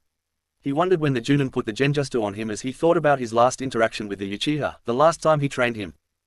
Naruto and Shisui were sparring, Shisui Novabali teaching Naruto to switch from his taijutsu to kenjutsu and back again. He had lent Naruto his usual Tanto blade and used the standard Anbu katana he used while as an operative. Because Naruto's taijutsu and kenjutsu forms were the same style, the katas were similar, allowing the newly turned 7-year-old to switch forms with ease. Shisui disappeared from Naruto's line of sight with a flicker, causing the blonde to widen his eyes duck, narrowly dodging the non-lethal side of the Junin's katana. "You're finally anticipating my moves, good," Shisui extolled as he swung his katana at his protege. Naruto smiled as he brought up the Tanto to block his master's strike. "Good, that's enough for today." Shisui sheathed his katana. Naruto looked at him in surprise. "What? But I thought, you said," Shisui pressed his lips together in a sorrowful way as he interrupted his student. "The disadvantages of being a clansman, all members have to attend when the clan head calls for a meeting. I'm sorry, but this isn't a meeting that I can skip. It can very well determine the future of the Uchiha clan. We'll pick up where we left off tomorrow, I promise." Shisui put his hand on Naruto's shoulder as the blonde dropped his head in disappointment. He was looking forward to training with his sensei. "I have a few minutes before I have to flicker over there." Naruto looked up and smiled at his sensei's choice of words. Shisui walked over to a boulder and went through his pack. Curious, Naruto walked up to him and watched as his master rummaged through his bag. Shisui turned to Naruto and tossed him a scroll as he slipped on his pack. "What's this?" Naruto questioned as he caught the storage scroll. "Birthday present. I was on a mission for the Anbu on your birthday, so I wasn't able to give this to you then." Naruto unsealed the scroll. This is?" Naruto asked as he held up the green scarf. "Your mother's scarf. I got it from the Hokage. I thought you'd like to have it." Naruto hugged Shisui as he thanked the Junin. "Thank you, sensei. This means so much to me." Shisui smiled as he patted the blonde's back. The master and apprentice broke apart as they noticed a nearing chakra signature. A figure appeared in a flicker. He wore a white porcelain mask that resembled a boar and a white cloak, signifying his position as an Anbu captain. "Uchiha, the Hokage has requested your presence, immediately." Boar spoke with an emotionless tone that Naruto discovered most Anbu to have. "Understood, I'll be there as soon as possible." Shisui spoke professionally. The captain left. Shisui turned to his student. "This is a summon that I definitely can't refuse or ignore. Disobeying the Hokage is treason, which is punishable by death." Naruto sighed and nodded his understanding. Shisui turned to use the teleportation jutsu that he infamous for when Naruto called out, "Sensei." Shisui turned back around to Naruto, curiously. "Yeah. I hope you know how grateful I am to you for taking me under your wing, for taking me on as your student, for being there for me. I'll always be grateful and in your debt for it." "Think nothing of it," was all the Junin said before disappearing in a flicker. Naruto spent the rest of the day working on his kata movements, going home tired and sore. "That's right, Shisui-sensei killed himself that night. That was the last I saw him." Chapter 9. Naruto sat in an open clearing, one where once upon a time, 2 Uchiha cousins sparred, and the winner took a young outcast boy under his wing. The clearing may have been picked as a good spot for the cousins to spar, but it has since then turned into Naruto's designated personal training spot. Naruto liked to come here even if it was just to think. He wondered how Shisui truly thought of him. Before his thoughts could catch up with themselves, Naruto shook his head and made his way out of the forest. He was going to be late for his team meeting. When Naruto flickered his way to Training Ground 7, Sasuke and Sakura was there waiting on their absent sensei. Naruto used the body flicker technique to reappear on a tree branch and sat down as he waited for the Junin to appear. After 20 minutes of waiting, Naruto closed his eyes, allowing his drowsiness to take over as he took a short nap while waiting. Naruto awoke from the sound of a poof. Opening his eyes, he saw Kakashi crouching on top of the fence, giving a half-hearted wave and an enclosed-eye smile. "Sorry I'm late, I was helping an old lady carry groceries home. I hope you understand." Naruto rolled his eyes as he hopped down. Kakashi's antics amused him. It's probably why he can tolerate the Junin. "Liar," Sakura accused with an accuser's finger pointed at her sensei. Kakashi hopped down from the fence and raised his hands in a surrender motion. "You got me. I may not have been doing that today, but that doesn't mean that I don't usually do it." Besides, I have a good reason to be late today. Kakashi's 3 genin students looked at him expectingly as he pulled out 3 pieces of paper. I nominated the 3 of you for the Chunin selection exams. Really, sensei? Sakura asked excitedly. This was the perfect chance to prove herself to Sasuke. I only nominated you. Whether you 3 take the exams or not is up to the 3 of you. Naruto narrowed his eyes slightly but shook his head, deciding to worry about Kakashi's riddle later. We appreciate your vote of confidence in us, sensei. We hope to do you proud, Naruto said with a fond smile behind his scarf as he accepted the nomination paper from Kakashi. What do we do if we decide to take it? Sakura asked nervously, worried that she might not live up to Kakashi or Sasuke's standard, oblivious to Sasuke's annoyance of her infatuation with him. If you decide that you want to try your luck for the Chunin exams, then go to the academy at 3 o'clock on Monday, room 301. So what are you going to teach us today? Or is there no training today? Naruto asked the grey-haired Junin. Kakashi gave the Uzumaki a closed-eye smile as he pulled out white slips of paper. I got a special treat for the 3 of you today. Chakra paper. You're testing our elemental affinities. Naruto questioned with a chuckle, knowing that he already mastered 2 elements and is working on mastering a 3rd. I trust the 3 of you to know about the 5 basic chakra natures and their relationship with each other. Receiving 3 nods, the Junin continued. Each of you take one of these special litmus papers that are made from a unique tree that absorbs and grows from chakra. Just run your chakra through the slip and the paper will react according to the nature you're predisposed to. Fire will burn, wind will tear, lightning will crinkle, earth will crumble, and with water the paper will get wet and soggy. Kakashi handed the 3 genins a paper. Sasuke's slip crinkled, signifying his affinity to lightning. Kakashi nodded. We share an affinity for lightning, I'll be able to help you master it. Sakura's slip crumbled into dust. I've copied and mastered plenty of earth-style jutsus in the past. Sakura felt more relieved that her sensei would be able to help her. Kakashi turned to Naruto, who stared at the slip of paper wistfully, in remembrance. Naruto. Naruto broke out of his stupor and ran his chakra through the slip, trying not to think of the last time he did so. The slip tore in half. My chakra change in nature is still a wind chakra change in nature, who would have guessed? After a couple hours of trying to master a new change in chakra nature, the 3 genins were dismissed and were on their way home. The 3 teammates walked together in silence as they walked, until Sakura asked Sasuke the question she asks almost every day. Hey, Sasuke, do you want to? No, Sasuke rejected immediately. Sakura bowed her head in disappointment. Naruto ignored his teammates as he continued his trek towards his favorite restaurant. However, before he could continue very far, a weight collided with his legs. Looking down, Naruto saw Konohamaru Sarutobi on his butt in front of him. You know, shinobi watch where they're going, they certainly don't crash into things or people. Naruto informed the brunette. Konohamaru jumped to his feet with a smile. Of course, I know that. I was just testing you, that's all, big brother. Big brother, Sasuke questioned. This is Konohamaru Sarutobi, a kid that likes to follow me around and watch me train. Konohamaru, these are my genin teammates, Sasuke Uchiha and Sakura Haruno. He introduced while gesturing to them as he said their names. Is she your girlfriend? Is she the one you think about when you smile and blush? Konohamaru asked. Naruto widened his eyes. Nobody was supposed to know about that. Clearing his dry throat, Naruto shook his head. No, her heart belongs to someone else, somebody far out of her reach. Besides, she's not the kind of girl that I'm attracted to and like. Naruto informed the brunette, who nodded his head. Yeah, you probably prefer a girl that's not totally ugly. You deserve a pretty girl. What? Sakura shrieked infuriated. She brought her fist down on Konohamaru's head. Naruto sighed as Sakura angrily chased a screaming fearful Konohamaru, who was running away from her for dear life. Sasuke turned to him. You think she know that is the Hokage's grandson? If she did, she would be taking his insults as a compliment, not trying to kill him. I should probably stop her. The Hokage more or less put the kid in my care. I'll see you at the academy. Naruto disappeared in a flicker. While running away from Sakura, Konohamaru accidentally ran right into somebody. You stupid brat, the teen yelled. Sakura helped Konohamaru to his feet. It was accident, he didn't see you.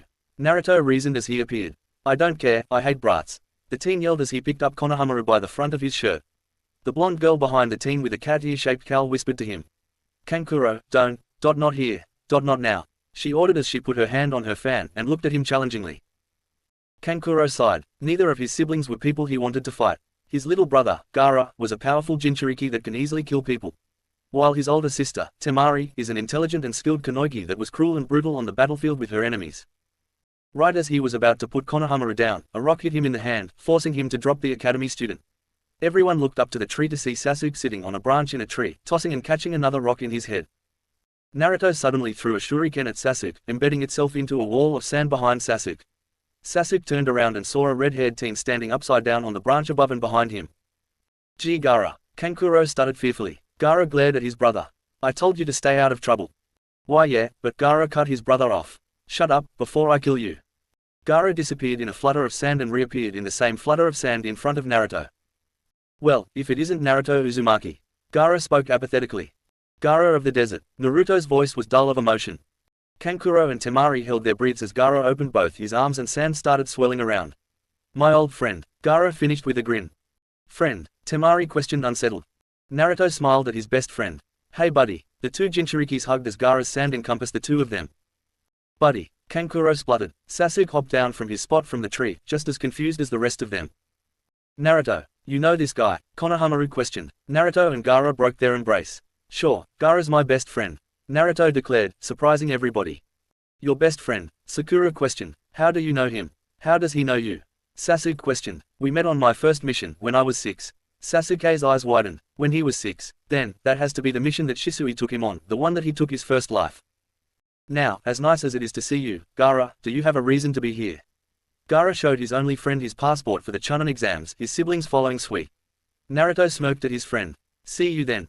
The next afternoon, Naruto arrived at the academy with Sasuke and Sakura. I never thought that I would ever be back here, at least not until I became a Chunin. Well, shall we? The three Genins walked into the academy. They walked up to where a group of Genins were huddled at near the door to a classroom that was blocked by two more experienced Genins.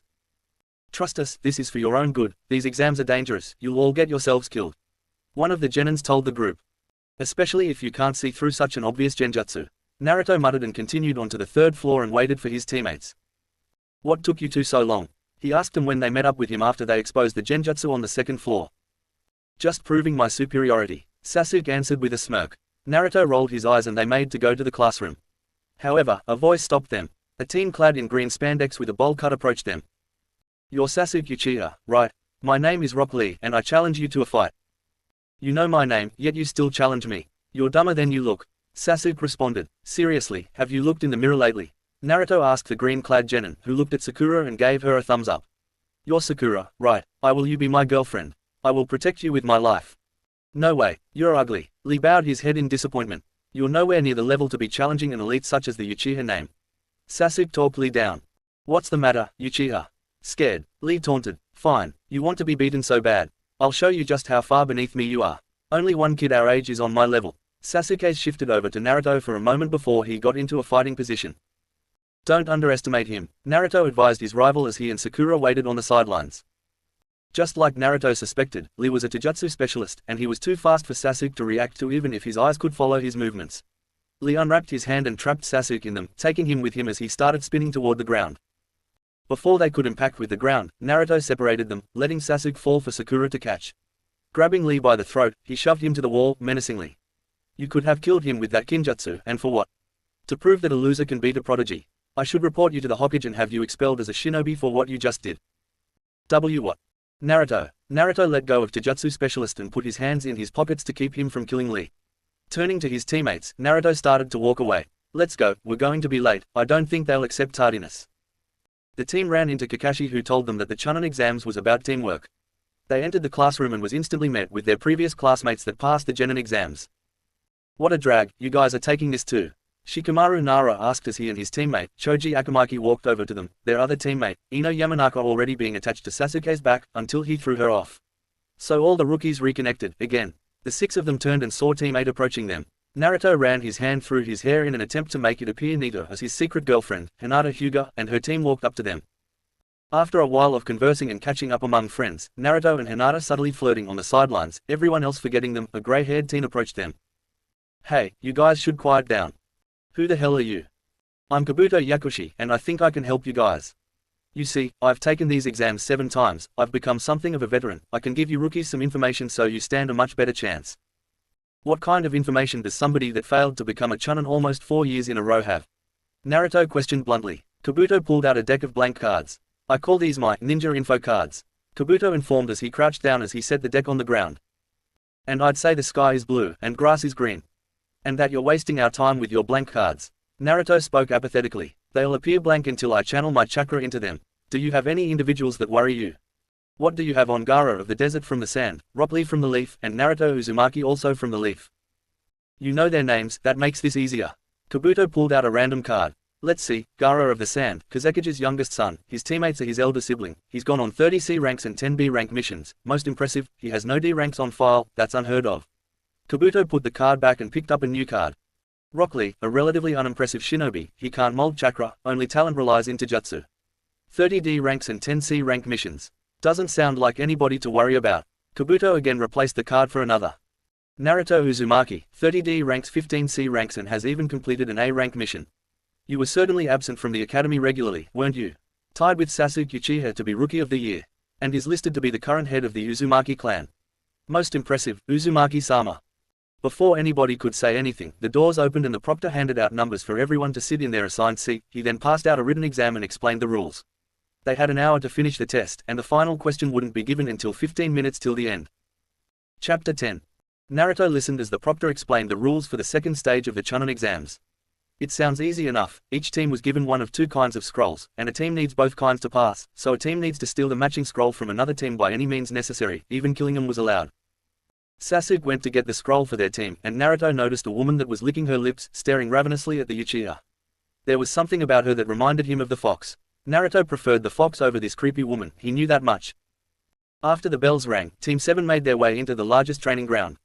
They decided to head straight for the tower, believing that they'll encounter teams on the way. You guys go on, I have to take a piss. Sasuke and Sakura looked at their teammate. We'll wait, we shouldn't split up in here. Sasuke reasoned. Naruto simply turned around. Should we create a password? So we can't be tricked by the transformation jutsu or something similar? He asked as he unzipped his pants.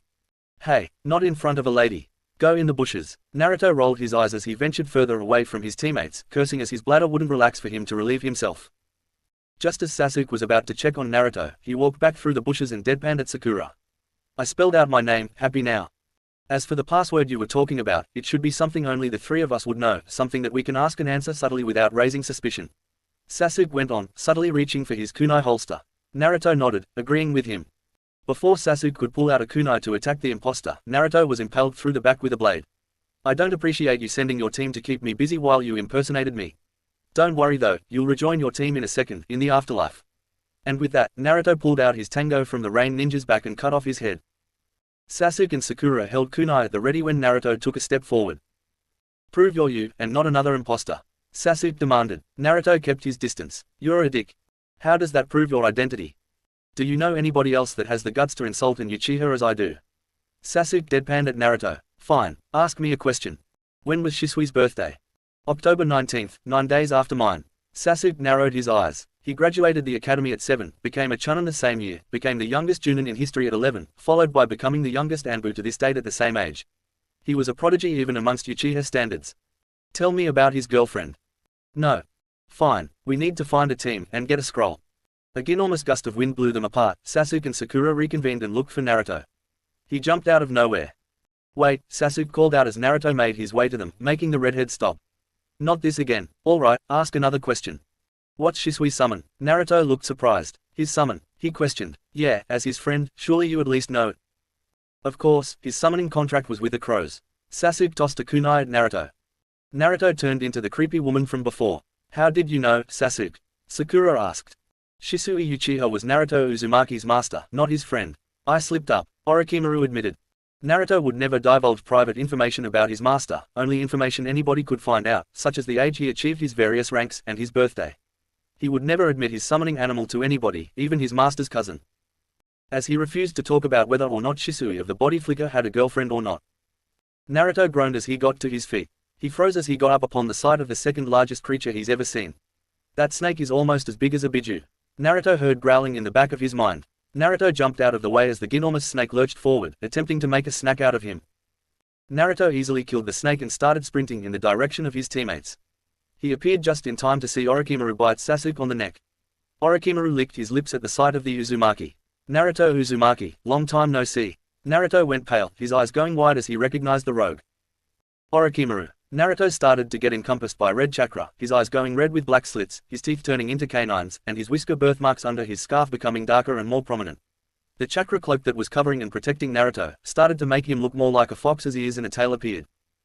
Naruto took a deep breath to keep more tails from growing. As far as he's come since he first used the fox's chakra, he could still only use one tail worth of chakra without losing control without the aid of the genjutsu that Shisui put on him. The Nine Tails' chakra cloak, most impressive, Naruto. Orochimaru licked his lips again. Let's see what you can do with it, show me what power the Nine Tails gives you. What did you do to Sasuke? I just gave him a gift, impress me and I'll give you one too. You'll both want my power if you want to be able to enact your revenge. What are you talking about? Sasuke wants to kill Itachi Uchiha to avenge his clan, revenge for slaughtering the Uchiha clan. And you'll certainly want to take revenge once you learn the truth. You mean my parents? You want me to go down the path of revenge and hunt an unknown, masked Uchiha that freed the nine-tailed fox and forced the fourth Hokage to sacrifice his life to kill the beast? I thought you were the smartest of your teammates. I am, and I wasn't talking about Lord Fourth or his wife, but feel free to let him fuel your anger and hatred. What anger and hatred? What are you talking about? My dear sensei, the third Hokage, he promised your mother, Kushina Uzumaki with her dying breath that he would watch over you and protect you, as it was her dying wish. But I think we both know how well he kept that promise. He allowed information to spread that you were the fox's Jinchuriki. He even had a law passed specifically created to keep people from telling you about your greatest burden. Because of his failure to keep his promise, you were hated and scrutinized and then attacked. Shisui Uchiha had to put a genjutsu on your mind to protect you, which was in vain once he died. After you avenge his death and kill his killer, you should betray Sarutobi just as he betrayed you, your father, your mother, the Jinchuriki before her, and the two Hokages before him that entrusted the village to him. What? Shisui killed himself, he's his own killer. He never told you the truth, all the people is betrayed, what's one more? Shisui Uchiha was murdered, and his death was staged to look like a suicide. Naruto was eventually defeated by Orochimaru as he placed a seal on his stomach, blocking off the fox's chakra. However, Naruto added a counter seal to the 8-sign seal, to be activated if a seal were to be placed on top of it, causing Orochimaru's 5-pronged seal to backfire and cut off his own chakra. Sakura stared as Naruto passed out from the pain of whatever Orochimaru did when he struck his palm into Naruto's stomach. But Orochimaru screamed in pain and vanished. Sakura set up camp and protected her unconscious teammates, waiting for them to awaken. As the sun rose the next morning, a team from the Sound Village attacked her. Our scroll was destroyed in our fight. We don't want your scroll. Zaku yelled at her. What do you want? To kill your teammates, Kin answered with a smirk. Team 8 and Team 10 showed up to help Sakura, but they were easily beaten. Zaku held Hinata by her hair and a kunai at her throat. I wonder if Lord Orochimaru would like a Hyuga to experiment on, maybe he'll breed you to continue the Byakugan bloodline. I wouldn't mind helping with supplying a seed. A hand enclosed around Zaku's throat, crushing it with a sickly-sounding crunch. Get your hands off my girlfriend. He snarled as he snatched the kunai from Zaku's hand and jammed it into his eye. Zaku fell to the ground, dead. Kin then screamed in pain as Sasuke put his incomplete Chidori through her back. Her dead body fell to the ground as well when Sasuke pulled his hand out of her chest. Dosu closed his unbandaged eye as Naruto appeared behind him. I only ask that you make my death quick. Naruto complied with his request as he used chakra to crush his skull in both his hands. Naruto's eyes went back to their normal dull blue as he stopped pulling on the fox's chakra. He cautiously walked to Hinata to make sure that she was okay, but also careful not to frighten her. Are you okay? He asked worriedly. She answered by hugging him, an action that he happily returned. As the two teams were leaving, deciding that they would leave Team 7 alone, for now, Naruto kissed Hinata goodbye, chuckling at her embarrassed expression as she left with her team. Ow! Sasuke groaned as Naruto made another cut on his body and continued to draw with his blood. No matter how many times you say that it's not going to change anything. Naruto drawled annoyed. Now hold still, this is a very complex seal, and as I said, I don't know if I can even do this. I'd be a lot more comfortable if a Junin did this, or at the very least supervised. I've never done a complex seal like this before. Sasuke looked at Naruto, their eyes speaking, their conversation silent unspoken. I trust you, Naruto. Naruto flashed through hand seals and slapped his hand on Sasuke's shoulder, on top of the seal. Curse sealing, Sasuke screamed in pain as the lines on and around his body started to move around, forming a chain around the seal. Team 7 made their way to the tower as Dosu's corpse had the same scroll they lost in their fight with Orochimaru, Naruto having collected its partner scroll with his fight with the Rain team. When they entered their room at the tower, they opened the scrolls and Kakashi appeared and explained what the writing on the wall meant, then instructed them to rest up in the room for the remaining 3.5 days. Before he left, he congratulated Naruto on successfully completing the curse sealing Fuinjutsu. Hey, Naruto, Sakura questioned her teammate. He groaned quizzically as he painfully laid down on one of the 3 beds, his body still hurt from the 5-pronged seal and his counter seal clashing. How did you know that guy that attacked us, and gave that seal thing to Sasuke? And how'd you know how to suppress it? The cursed seal of heaven, I read about it in a journal about Fuinjutsu that belonged to my mother. And I met Orochimaru on a mission that I went on with Shisui Uchiha. He had attempted to steal his eyes but was defeated by the power of his Sharingan. Naruto said with a fond look in his eyes. Sakura and Sasuke were sure he had a smile under his scarf. What happened after I passed out? Did he just get bored and leave? Sasuke questioned. I find that offensive and rude. But he tried to place a seal to keep me from using the fox's chakra so he could place a curse seal on me, but due to the counter seal I placed on the 8 tetragram matrix, the seal backfired and probably sealed his chakra for a time. I wonder if I should have used more of the Kyuubi's chakra and killed him. You probably would have just attacked us, either before or after you killed him. Naruto, can I ask why you were chosen to be the Jinchuriki? There wasn't one. What do you mean? I became a Jinchuriki the day I was born because my mum was dead and there wasn't anybody else. The Kyuubi is so powerful that only members of my clan can actually suppress it thanks to our superior chakra and DNA. And as I'm the last of my clan in Konoha, like Sasuke, I was given a burden that I didn't want and would never be ready for.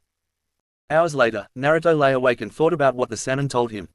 If he was telling the truth, then to honor his master's name, he needed to bring the perpetrator to justice. He reminisced about the first, last, and only interaction he ever had with Sasuke's father, Fugaku Uchiha, or as is known in the bingo book, Wicked Eye Fugaku. Naruto was practicing his Fuinjutsu, trying to figure out a way to get his creation to work. He thought to create a seal that would track whoever would be placed with it. He got the idea from his father's flying thunder god kunai. However, the execution and the idea are proving far further from each other than the blonde anticipated. He sighed and took a break as a knock sounded at his door. When he answered it, it wasn't the Uchiha he was expecting. Naruto bowed at Fugaku and addressed him respectfully. Lord Uchiha, to what do I owe the honor of your visit? Oh, would you like to come in? Naruto made his unexpected guest a cup of tea. Fugaku sipped the hot beverage as he observed his son's classmate. How is Sasuke doing in the academy? He finally asked after several minutes of tense silence. All right, I guess. We don't really interact much, we're not friends. He's what you would expect from the son of a clan head, especially one like the Uchiha clan and someone like Sasuke. Explain. Well, he's got the adoration of the entire academy, students and teachers alike. Most if not all the girls have a crush on him and are fighting each other for his affection and attention. And he's the most skilled student, being at the top of the class. Honestly speaking, if Sasuke were to take the graduation exam, we would probably pass with flying colors, as expected from an Uchiha and son of the clan head, I'm sure. For someone that claims not to be his friend, you sure know a lot of my son. Sasuke may not be my friend, but he is the closest thing I have to one. I feel a sense of kinship with him, and for that reason, I watch out for him. But if that bothers you, I can stop, Lord Uchiha. Fugaku narrowed his eyes at the blonde, contemplating his options. On one hand, his decision would be breaking an S-rank law, but on the other hand, he was about to go through with a coup that will undoubtedly cause a civil war, which will have every member of his clan breaking all the rules there are for the village. What's one more? On the contrary, he paused as he took a final sip of the tea and placed the cup on the table they were seated at. Quote, I want you to do your best to watch out for Sasuke. I want you to always look out for him and to protect him. In exchange for this kindness, I'll in return, give you something you always wanted, the identity of your parents. Naruto's eyes widened comically, and his breath hitched. As much as Shisui told him, he never told the blonde who his parents were, only saying that he never met them. Mull it over, you can give me your answer tomorrow morning at 10. I expect you to know where my residence is. Naruto nodded and Fugaku let himself out. 10 that morning came quicker than Naruto would have liked as he walked into the Uchiha district. He knocked on the clan head's front door, was let in by Mikoto, and was led into Fugaku's office. Would you leave us alone? Fugaku politely asked his wife, who smiled in response and left him alone, closing the door behind them. Naruto doubted he would ever talk about it aloud, but he quite liked their relationship. They seemed perfect for each other, soulmates. He wondered if he and Hinata would belong together as these two did. Naruto took a seat at the desk, feeling slightly out of place. Before you tell me of your decision, I have some troubling news to inform you. Naruto nodded, taking a deep breath to brace himself for whatever the Uchiha told him. Shisui Uchiha killed himself. Naruto looked like a deer caught in headlights as he digested the news. His suicide note was the only thing recovered, but that doesn't account for much due to the Sharingan. Wait, you think his death was staged, and by another Uchiha? The Sharingan can copy almost anything. Writing a false suicide note would be child's play for someone with the Sharingan. But after a week of investigation, I still don't have anything to prove that, or at least probable cause, so I have to rule this as a suicide. This is all the information and evidence from the investigation. I had a copy of everything made for you to do your own investigation if you so wished. Fugaku placed a box on the desk. The box had a case and serial number, other than that there was nothing special about it. Shisui left you all of his belonging in his will, including his house. However, I don't think it wise for you to enter the house of someone that nobody knows you were taught by. Naruto said nothing as Fugaku placed an identical box with no number on it next to it. What's that? Naruto questioned. This is everything I know, and there is to know about your parents. It's yours if you agree to my terms, that is if you still want to after what I just told you. Your terms are for me to watch out for Sasuke and protect him to the best of my ability, right? Naruto asked as he bowed his head, contemplating. I also want you to keep quiet about our agreement, my speculations, and that I gave you other of these boxes as well as any and all information you learn from their contents. Oh, and if you could try to become Sasuke's friend if only to keep him company and or challenge him to keep him rising, that would be greatly appreciated by me and my wife, your father and mother's respective best friends and rivals. Naruto's head jerked up, his eyes going wider than ever. Okay, I agree to your terms. Naruto acknowledged as he stood up and started to drag the boxes off the desk. Fugaku grabbed Naruto's wrist, stopping him. He stared at the blonde with his Sharingan spinning wildly. Naruto was unfazed, having been taught by the most skilled Uchiha for 2 years and witnessing Shisui's Mangekyo, he wasn't intimidated by it. Noticing this, Fugaku decided to activate his Mangekyo Sharingan, which successfully brought out the reaction he wanted from the blonde.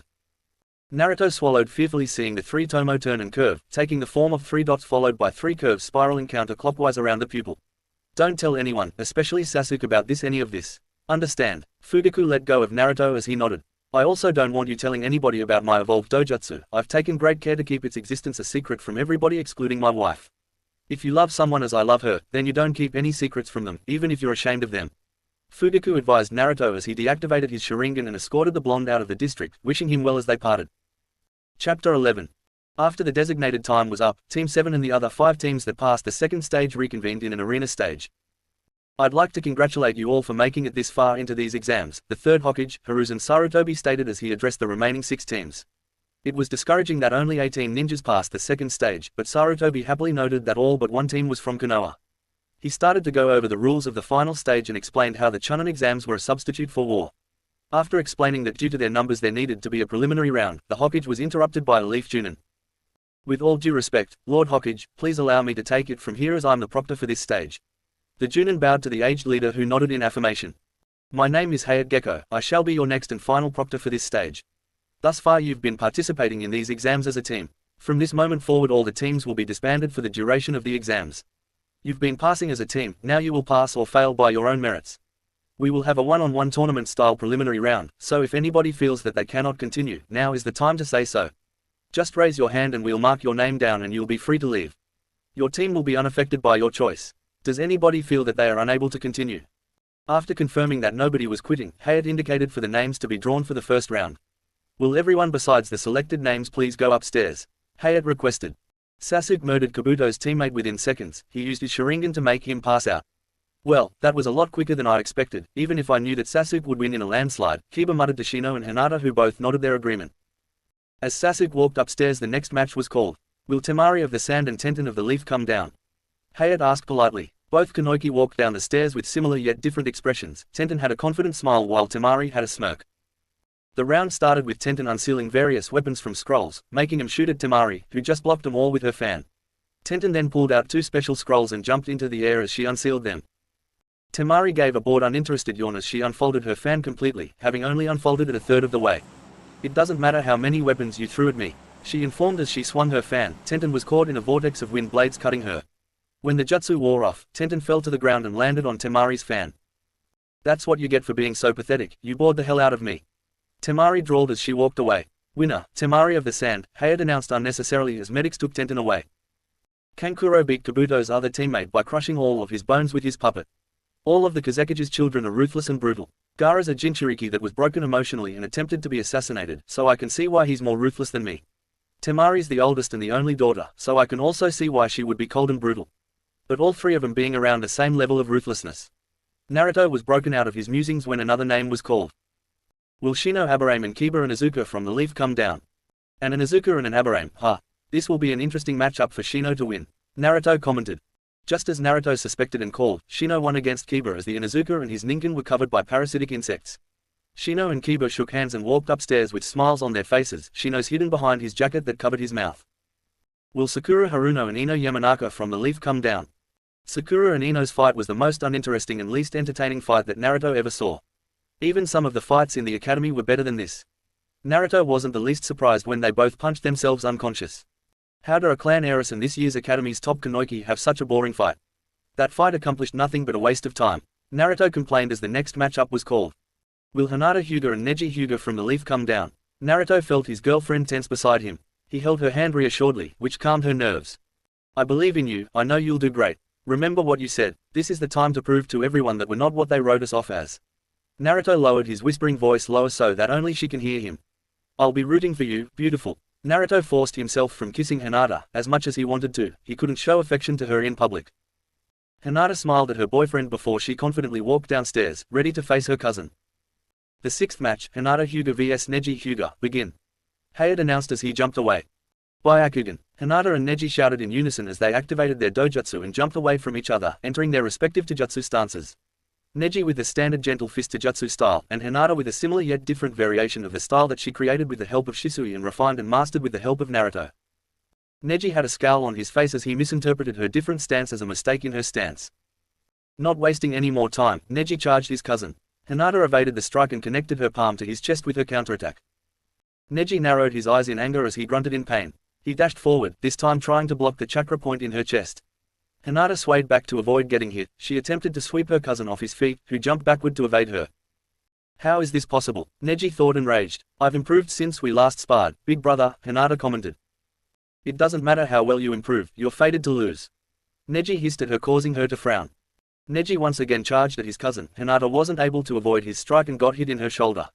She winced in pain and delivered a strike to his shoulder in response.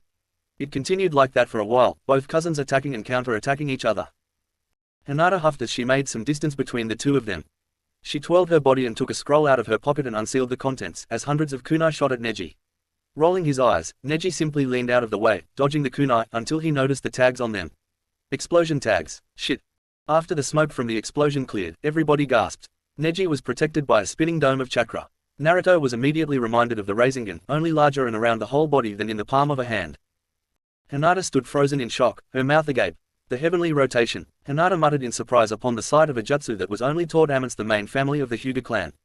To think that you would force me to use this, Lady Hinata. Neji commented bitterly. But how did you teach yourself? Neji, you really are a prodigy and a genius. Neji had a cocky smirk. It's ironic, you a member of the main family are still having trouble mastering this jutsu even with the help of your father, yet I a member of the branch family mastered it without any assistance whatsoever. You did it, you changed your own fate. Hinata cheered. What? Fate put you in the branch family. By your own logic you should have been destined to be a servant for the main family, but you changed your fate by learning a jutsu only taught amongst the main family. You did something that everyone said you weren't capable of accomplishing. You proved that there were no real differences between the two sides of our clan. The branch family shouldn't exist, there is only one clan, and there shouldn't be two halves of it. Shut up. Neji snarled at her. Nothing can change our fate, no matter how hard we try we will never change our destiny. I'm destined to be a prodigy while you are fated to be a failure, nothing will ever change that. Naruto nearly snapped the bar Has was gripping. How about I go down there and change your fate for you?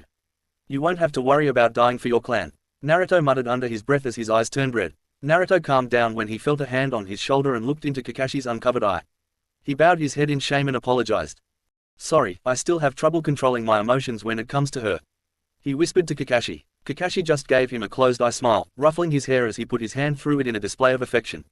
Naruto and Kakashi turned their attention back to the arena in time to see Neji bolt forward successfully striking Hinata in the chest. Neji had a sick sadistic smile on his face as Hinata leaned forward crouching slightly in pain, however, his grin faltered when she disappeared in a puff of smoke. What? He yelled in surprise as he turned around in time for Hinata to thrust her attack into his shoulder. Gentle fist style, Rasengan, she announced as the spinning sphere of chakra collided with him, forcing him back and making him collapse, unable to get back up. Hinata walked over to him and crouched down beside him. This is an original jutsu of mine that I just created not too long ago. I created it with the help of the same person that helped me refine and master a new variation of the gentle fist jutsu style. He describes the jutsu as if the gentle fist has struck whatever point of contact it has with another person. I shot several chakra needles into your shoulder that damaged your chakra points. You'll be fine once you go to the hospital.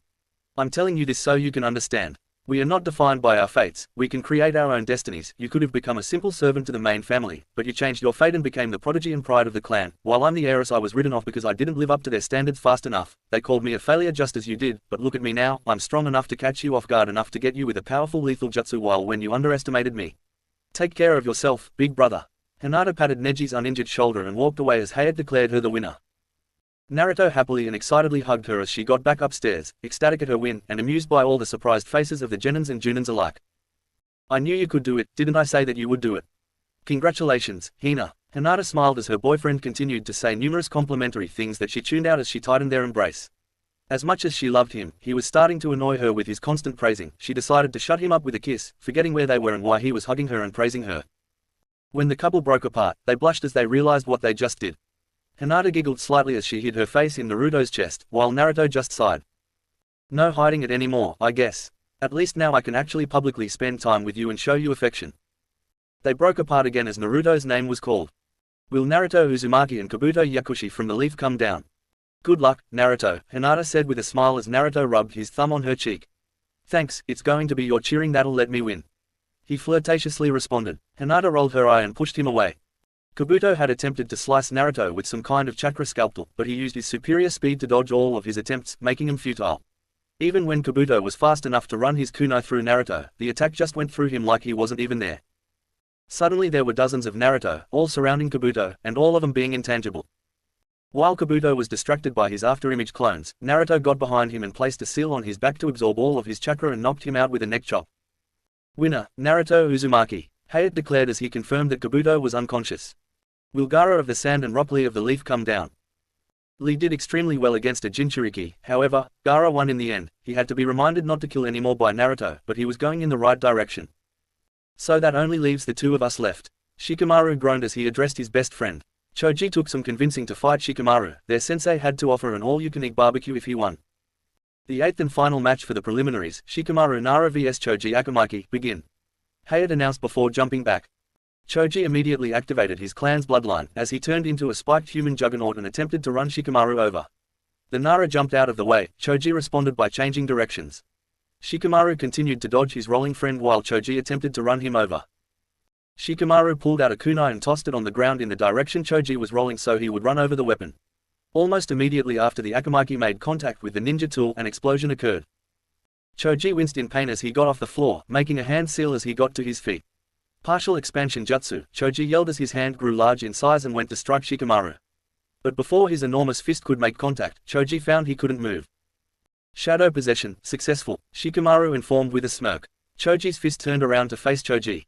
Concede the match, or we find out how much stronger your enlarged hand is to mine. Choji sighed and gave up. The two Team 10 members gave each other a smile and handshake. Congratulations to all those that passed. The finals will take place 1 month from now. It'll be just like the preliminaries, only more rounds, and they'll be observed by numerous judges to decide whether or not you should be promoted. Sarutobi informed the 8 winners. A month? What are we supposed to do in the meantime? Sit on our asses, twiddle our thumbs? Temari asked sarcastically. I would advise you to take the month to train, but whatever you do with the time is up to you. Now, everybody pick a slip from this bowl. The number on the slip coincides with how the fights are ordered.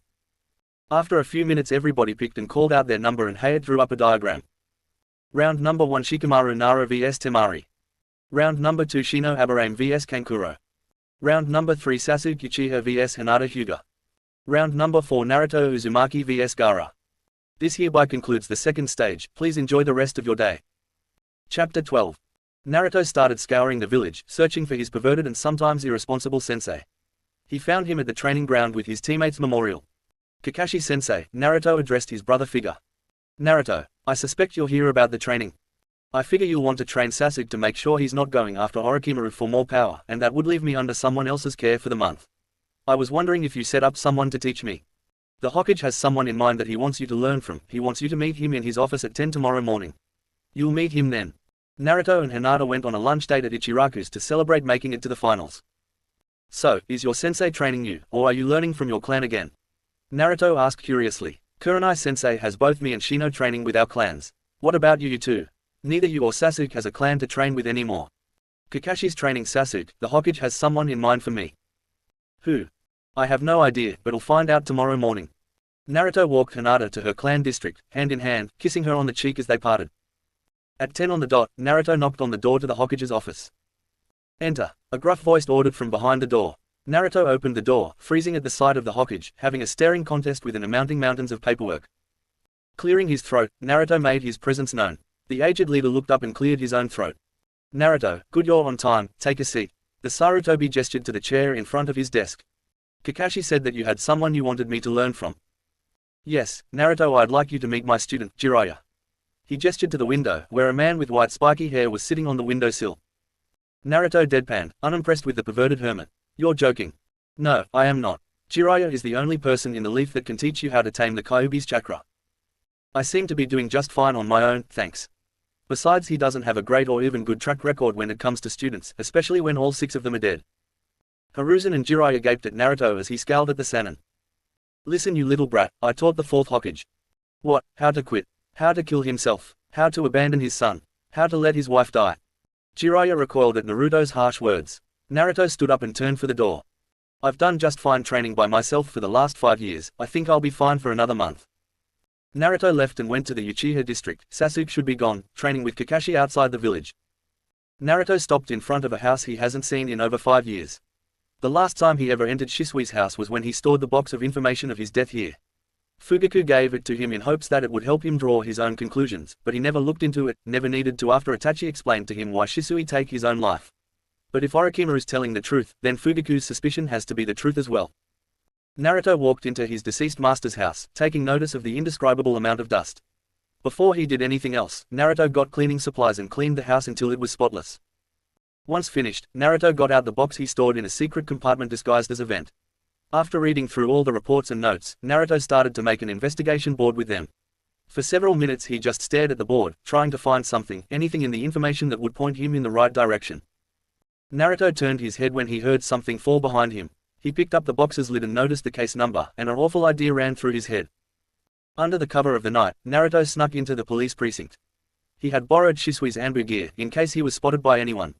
He pulled out a flashlight and searched for a records or archive room. What the hell? Naruto whispered when he saw a special report. The Uchihas were planning a coup. Then that means Naruto dodged a kunai aimed for his skull. When he turned to his assailant, he recognized the Anbu uniform for Root.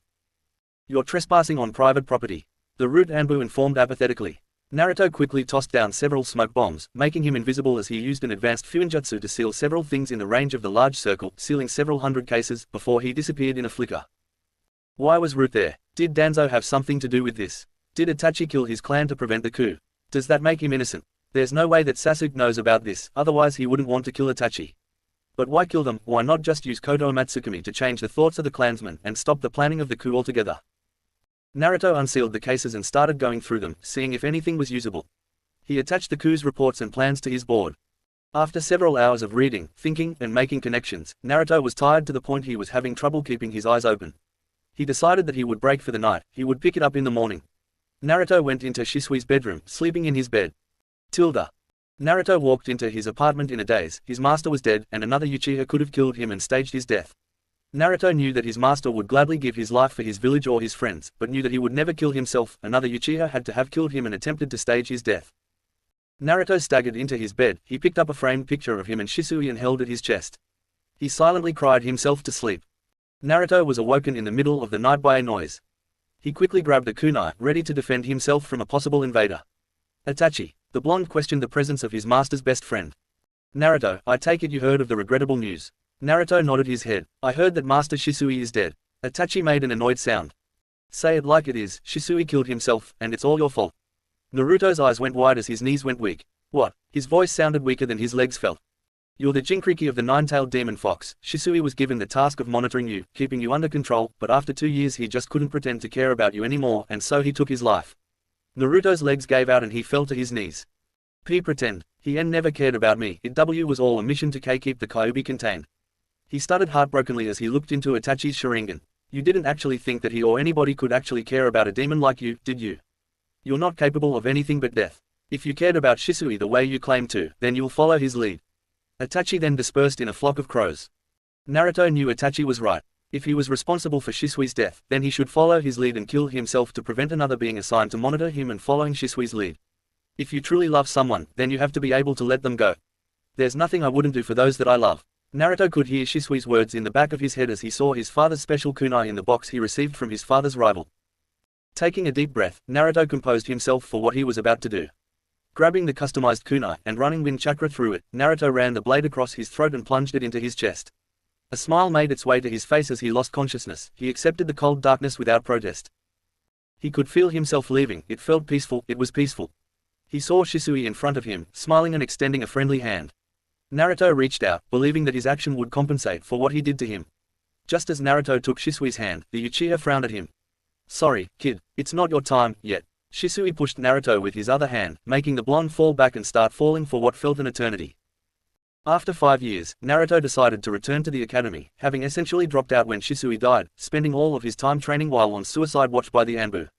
He was finally allowed to continue his ninja career, so he returned to the academy on the day his class was taking the graduation exam. Naruto ventured into the Uchiha district, entering Shisui's house. He hid the box with the information on Shisui's death in a hidden compartment to store it. On his way out, he noticed Shisui's tanto. After thinking for a moment, Naruto fastened the holster around his shoulder. Bringing his hand into a single hand seal, Naruto performed his master's favorite jutsu, disappearing in a flicker. He moved into his mother's old residence in the Uzumaki district.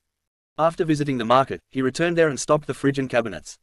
After taking a shower, Naruto dyed his hair red like his mother. He didn't want to be identified as the fourth Hokage's son. He thought that as he's officially the head of the Uzumaki clan, he should look like one. Naruto groggily got out of bed as he shook off his memory dream. After showering, he changed into a pair of his master's clothes. He searched through the cabinets, looking for something to eat, trying his luck with a jar of peanut butter. After eating the funky-tasting sticky substance, Naruto continued to work on his investigation board. Chapter 13. The 8 finalists stood together in the arena. The replacement proctor, Genma Shiranui, addressed the finalists. Round number 1, Shikamaru Nara vs Temari of the Sand will commence now. Everybody else please wait in the waiting area. Let the Chunin exams finals begin. Temari waved her fan and created a giant gust of wind that gave Shikamaru several minor cuts on his body before he could jump away. Temari dodged out of the way of Shikamaru's shadow, noting the limits it has.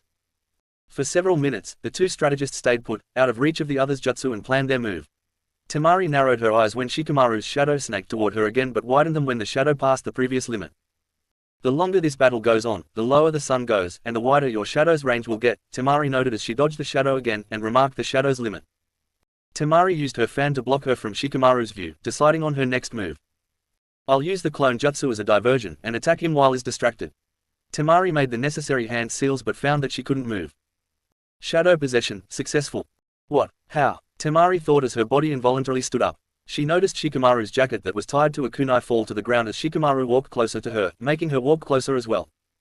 You used your jacket as a parachute, giving yourself an additional shadow to piggyback on. Shikamaru smirked at Temari as he raised his hand, Temari's body following suit. I give up, Shikamaru called out. There was a moment of silence. What? The entire stadium chorused. You what? Temari questioned, flabbergasted. Shikamaru's shadow lost its connection with Temari's as he lost the necessary chakra to keep up his jutsu. I'm out of chakra, shame too. I had already planned out the next 200 moves. Besides, even if I did get promoted, it would just mean more work. So you can have it. Round number 2, Shino Aburame vs Kankuro of the Sand, will commence now. After several minutes of cat and mouse, occasionally switching roles, Shino beat Kankuro, but passed out from the puppet master's poison, concluding the match as a draw. I'd be shocked if they both didn't make Chunin, Naruto commented. Round number 3, Sasuke Uchiha vs Hinata Hyuga, will commence shortly, Genma announced. Hinata turned to go downstairs but was held back by Naruto, who kissed her, wishing her luck. Sasuke rolled his eyes at the display but was also held back by Naruto. Naruto grabbed Sasuke's arm tightly and stared into his eyes menacingly. If you attempt to use a lethal jutsu such as the Chidori. Naruto trailed off, letting Sasuke's imagination fill in the rest. Sasuke pulled his arm free from Naruto's death grip and went down to the arena. Begin. Both Prodigious clan heirs activated their dojutsu. The two collided with each other, first their fists and feet as they engaged in a taijutsu match, then with jutsu as they switched to ninjutsu. Hinata tried her best, even resorting to her Rasengan, but in the end, it was no match for Sasuke. Naruto comforted Hinata when they got back upstairs. I just know that you'll be promoted, it's simply illogical not to, and I know the Hokage knows that. Thanks, but I think you should worry more about your own match. Naruto and Gaara jumped off the balcony and landed in the arena. Round number 4, Naruto Uzumaki vs Gaara of the Sand. They began their match. Gaara started an onslaught of sand attacks, all of which Naruto evaded with striking speed. Everyone was amazed at the fight between the two Jinchurikis. Gaara's sand attacks were impressive, while Naruto was so fast that it looked like he was teleporting. I had no idea that Naruto was this fast, Sasuke muttered as he clenched his fist. After Shisui dead, the first thing Naruto wanted to do was to master the very jutsu that made his master infamous, Kakashi informed. Hinata looked surprised. Really? The body flicker is what made him so well known. He was known as Shisui of the body flicker, people fled when they saw him. Of course, his reputation as a shinobi also has to do with that. But Naruto was Shisui's apprentice, so naturally, he wanted to master the jutsu to continue his legacy. Naruto started to run in circles around Gaara, making shadow clones that would run with him. Naruto's speed started to kick up sand and earth around Gaara. As he was moving so fast, he had more afterimages than clones. Gaara was then kicked and punched around within the circle of Naruto, as he and his clones punched him at supersonic speeds. Gaara built a giant sand dome around himself, protecting him from Naruto's onslaught. Naruto started to move faster, and ran up the closest wall, using wind chakra to boost his speed as he bolted toward Gaara. Naruto's fist made contact with Gaara's impenetrable defense, and it snapped with a disturbing crack. Ow! Naruto groaned as he struggled to free his broken hand from the dome. Closing his eyes in fierce concentration, Naruto summoned some of the Kyuubi's chakra as he formed a Rasengan. Vermilion Rasengan. The enhanced Rasengan was powerful enough to break the sand surface, allowing Naruto to pull his hand free, healed now thanks to the Kyuubi's chakra. Naruto looked at the dome before he started running around the dome again. He has to know that that trick won't work with that sand dome, Sasuke commented as Naruto moved faster than he's ever seen. Keep watching Sasuke, you might learn something, Kakashi stated. After gaining the preferred speed, Naruto created a single clone and extended his open palm toward it. Naruto felt his clone shape the chakra he was emitting from his hand. Wind style, giant Rasenshuриken. He yelled as he thrust his palm into the dome, watching as it was obliterated, Gaara screaming in pain as he got hit with the jutsu when it wound down to a regular Rasengan without the aid of a shadow clone. Winner, Naruto Uzumaki. Naruto helped Gaara up to his feet. Round number 5 Naruto Uzumaki vs Temari of the Sand will commence. I can't believe it, Gaara lost. Temari muttered under her breath in disbelief as she made her way to switch places with her brother. Naruto and Temari clashed with a lot of different wind jutsu before Naruto used the body flicker to appear right in front of her, switching to taijutsu as he punched her in the gut, making her go flying back. Coughing and wheezing, Temari got to her feet. She swung her fan at Naruto who did a front flip to evade her attack. Placing his hand on her shoulder as he landed beside her, Naruto squeezed Temari's shoulder. Temari pushed Naruto away with her fan, successful this time. She winced as she rubbed her shoulder, he almost dislocated it. Naruto knew how to incapacitate his opponents. Naruto attempted to run circles around Temari as he did with Gaara, but she waved her fan while spinning, making him lose contact with the ground and started to roll with the force and speed he gathered. Naruto flipped back onto his feet and used the body flicker to get behind Temari. After a moment, Temari felt a cold metal blade on her neck.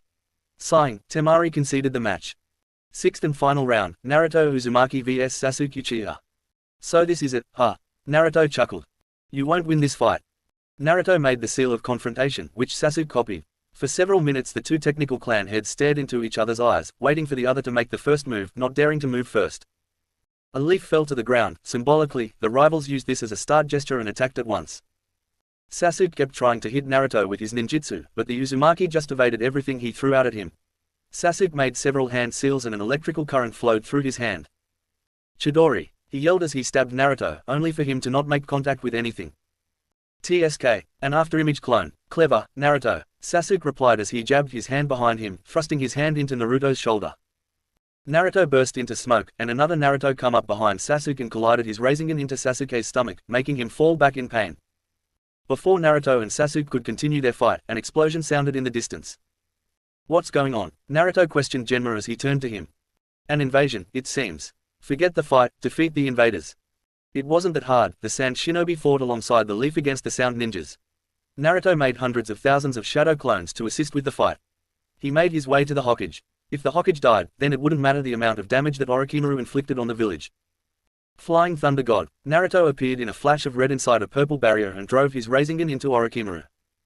Naruto, Sarutobi called. Later.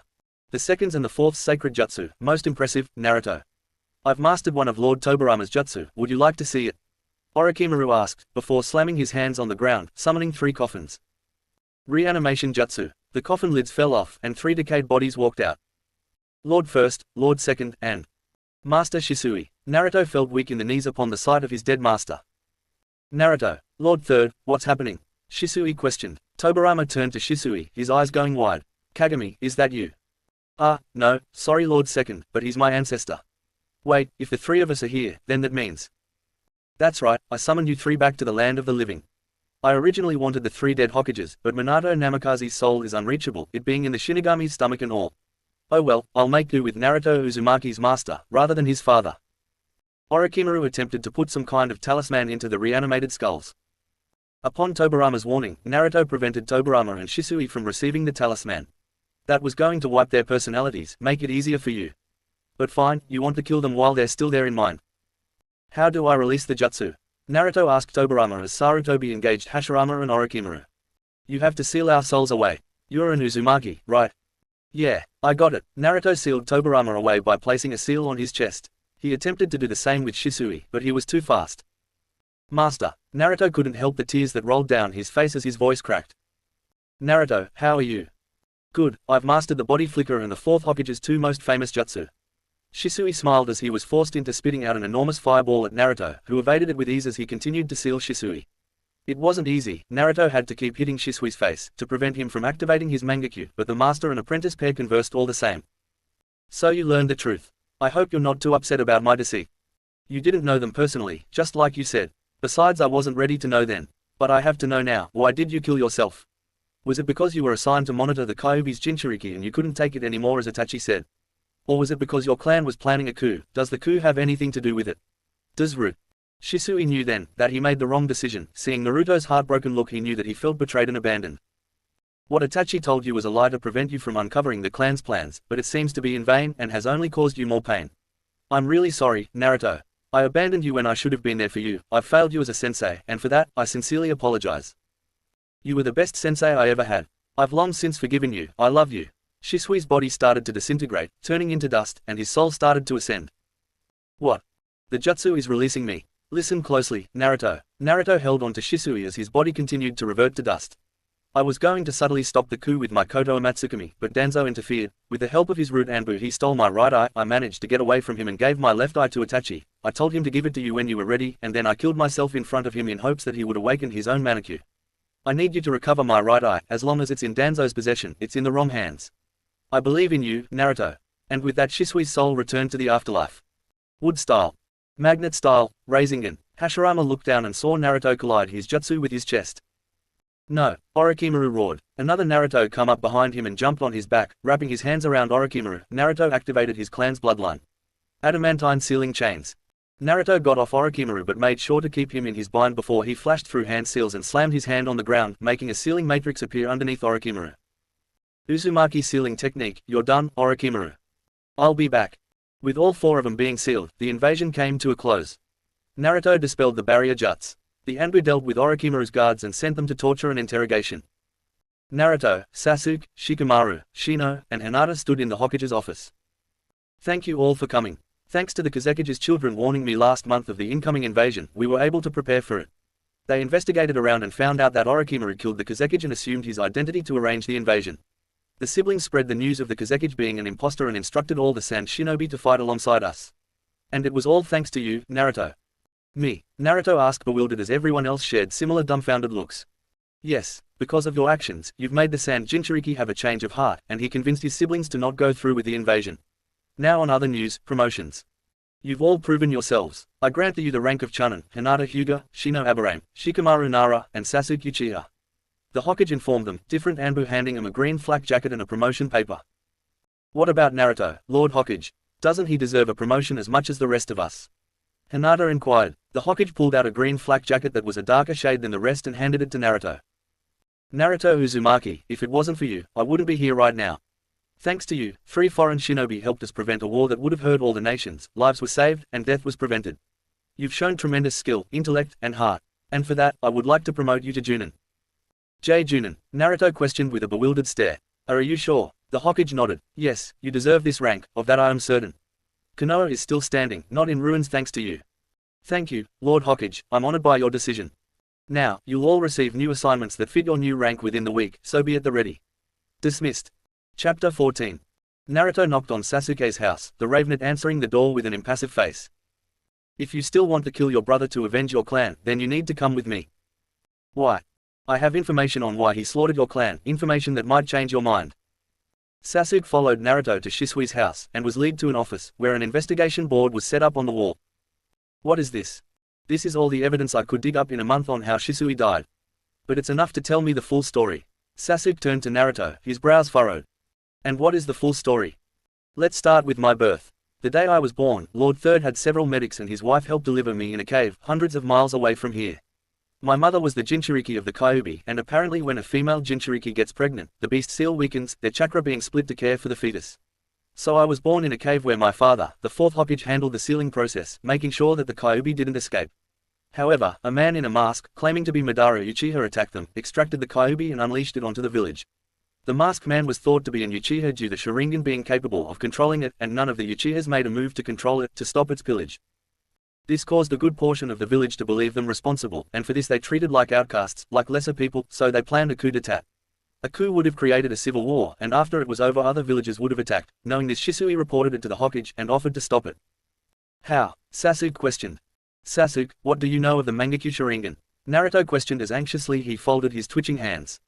It's an evolved Sharingan, it gives its user unimaginable power, but the requirement to activate it is to kill your best friend. And Itachi, Sasuke cut himself off, but Naruto finished his sentence. Itachi activated it by killing Shisui. It's the trauma of killing your best friend, or the guilt that allows you to awaken it. Itachi awakened his Mangekyo by watching Shisui kill himself. Wait, why did he? During the Kyuubi attack, the third wanted to utilize the Uchiha's Sharingan against the Kyuubi, but an elder advised against it, so he instead used them to protect the civilians. When Shisui attempted to use his Mangekyo ability to stop the coup, the elder, Danzo Shin, what was his name? I don't care, it was stupid. Danzo fuckface attacked him and stole one of his eyes, a powerful eye that he's still in possession of. With the danger of the coup still coming, the Hokage was forced to order Itachi to kill the clan. He then left the village to play as a double agent for the Leaf and joined an organization of S-class traitors that is run by the masked man that attacked the Leaf. Naruto watched Sasuke, waiting for his reaction. Sasuke clenched his fists and teeth in anger. Then Danzo and the Hokage are responsible, I'll kill them instead. Sasuke promised. You could do that, I'll help with that, my parents and master died as a result, just as your clan did. But, are you ready to risk the consequences of that path? If you kill an elder in a cage, you might as well join your brother in the Akatsuki. I don't have a lot of love for this village as I once did, it causing my family and clan's death, so I'm fine with killing them for revenge. I can rebuild my ancestral home and we can start a village. Naruto trailed off, chuckling at the irony. What? The first day Shisui taught me, I went to the academy and took notes for the first time. I learned about the creation of the village, that it was formed by two enemies that became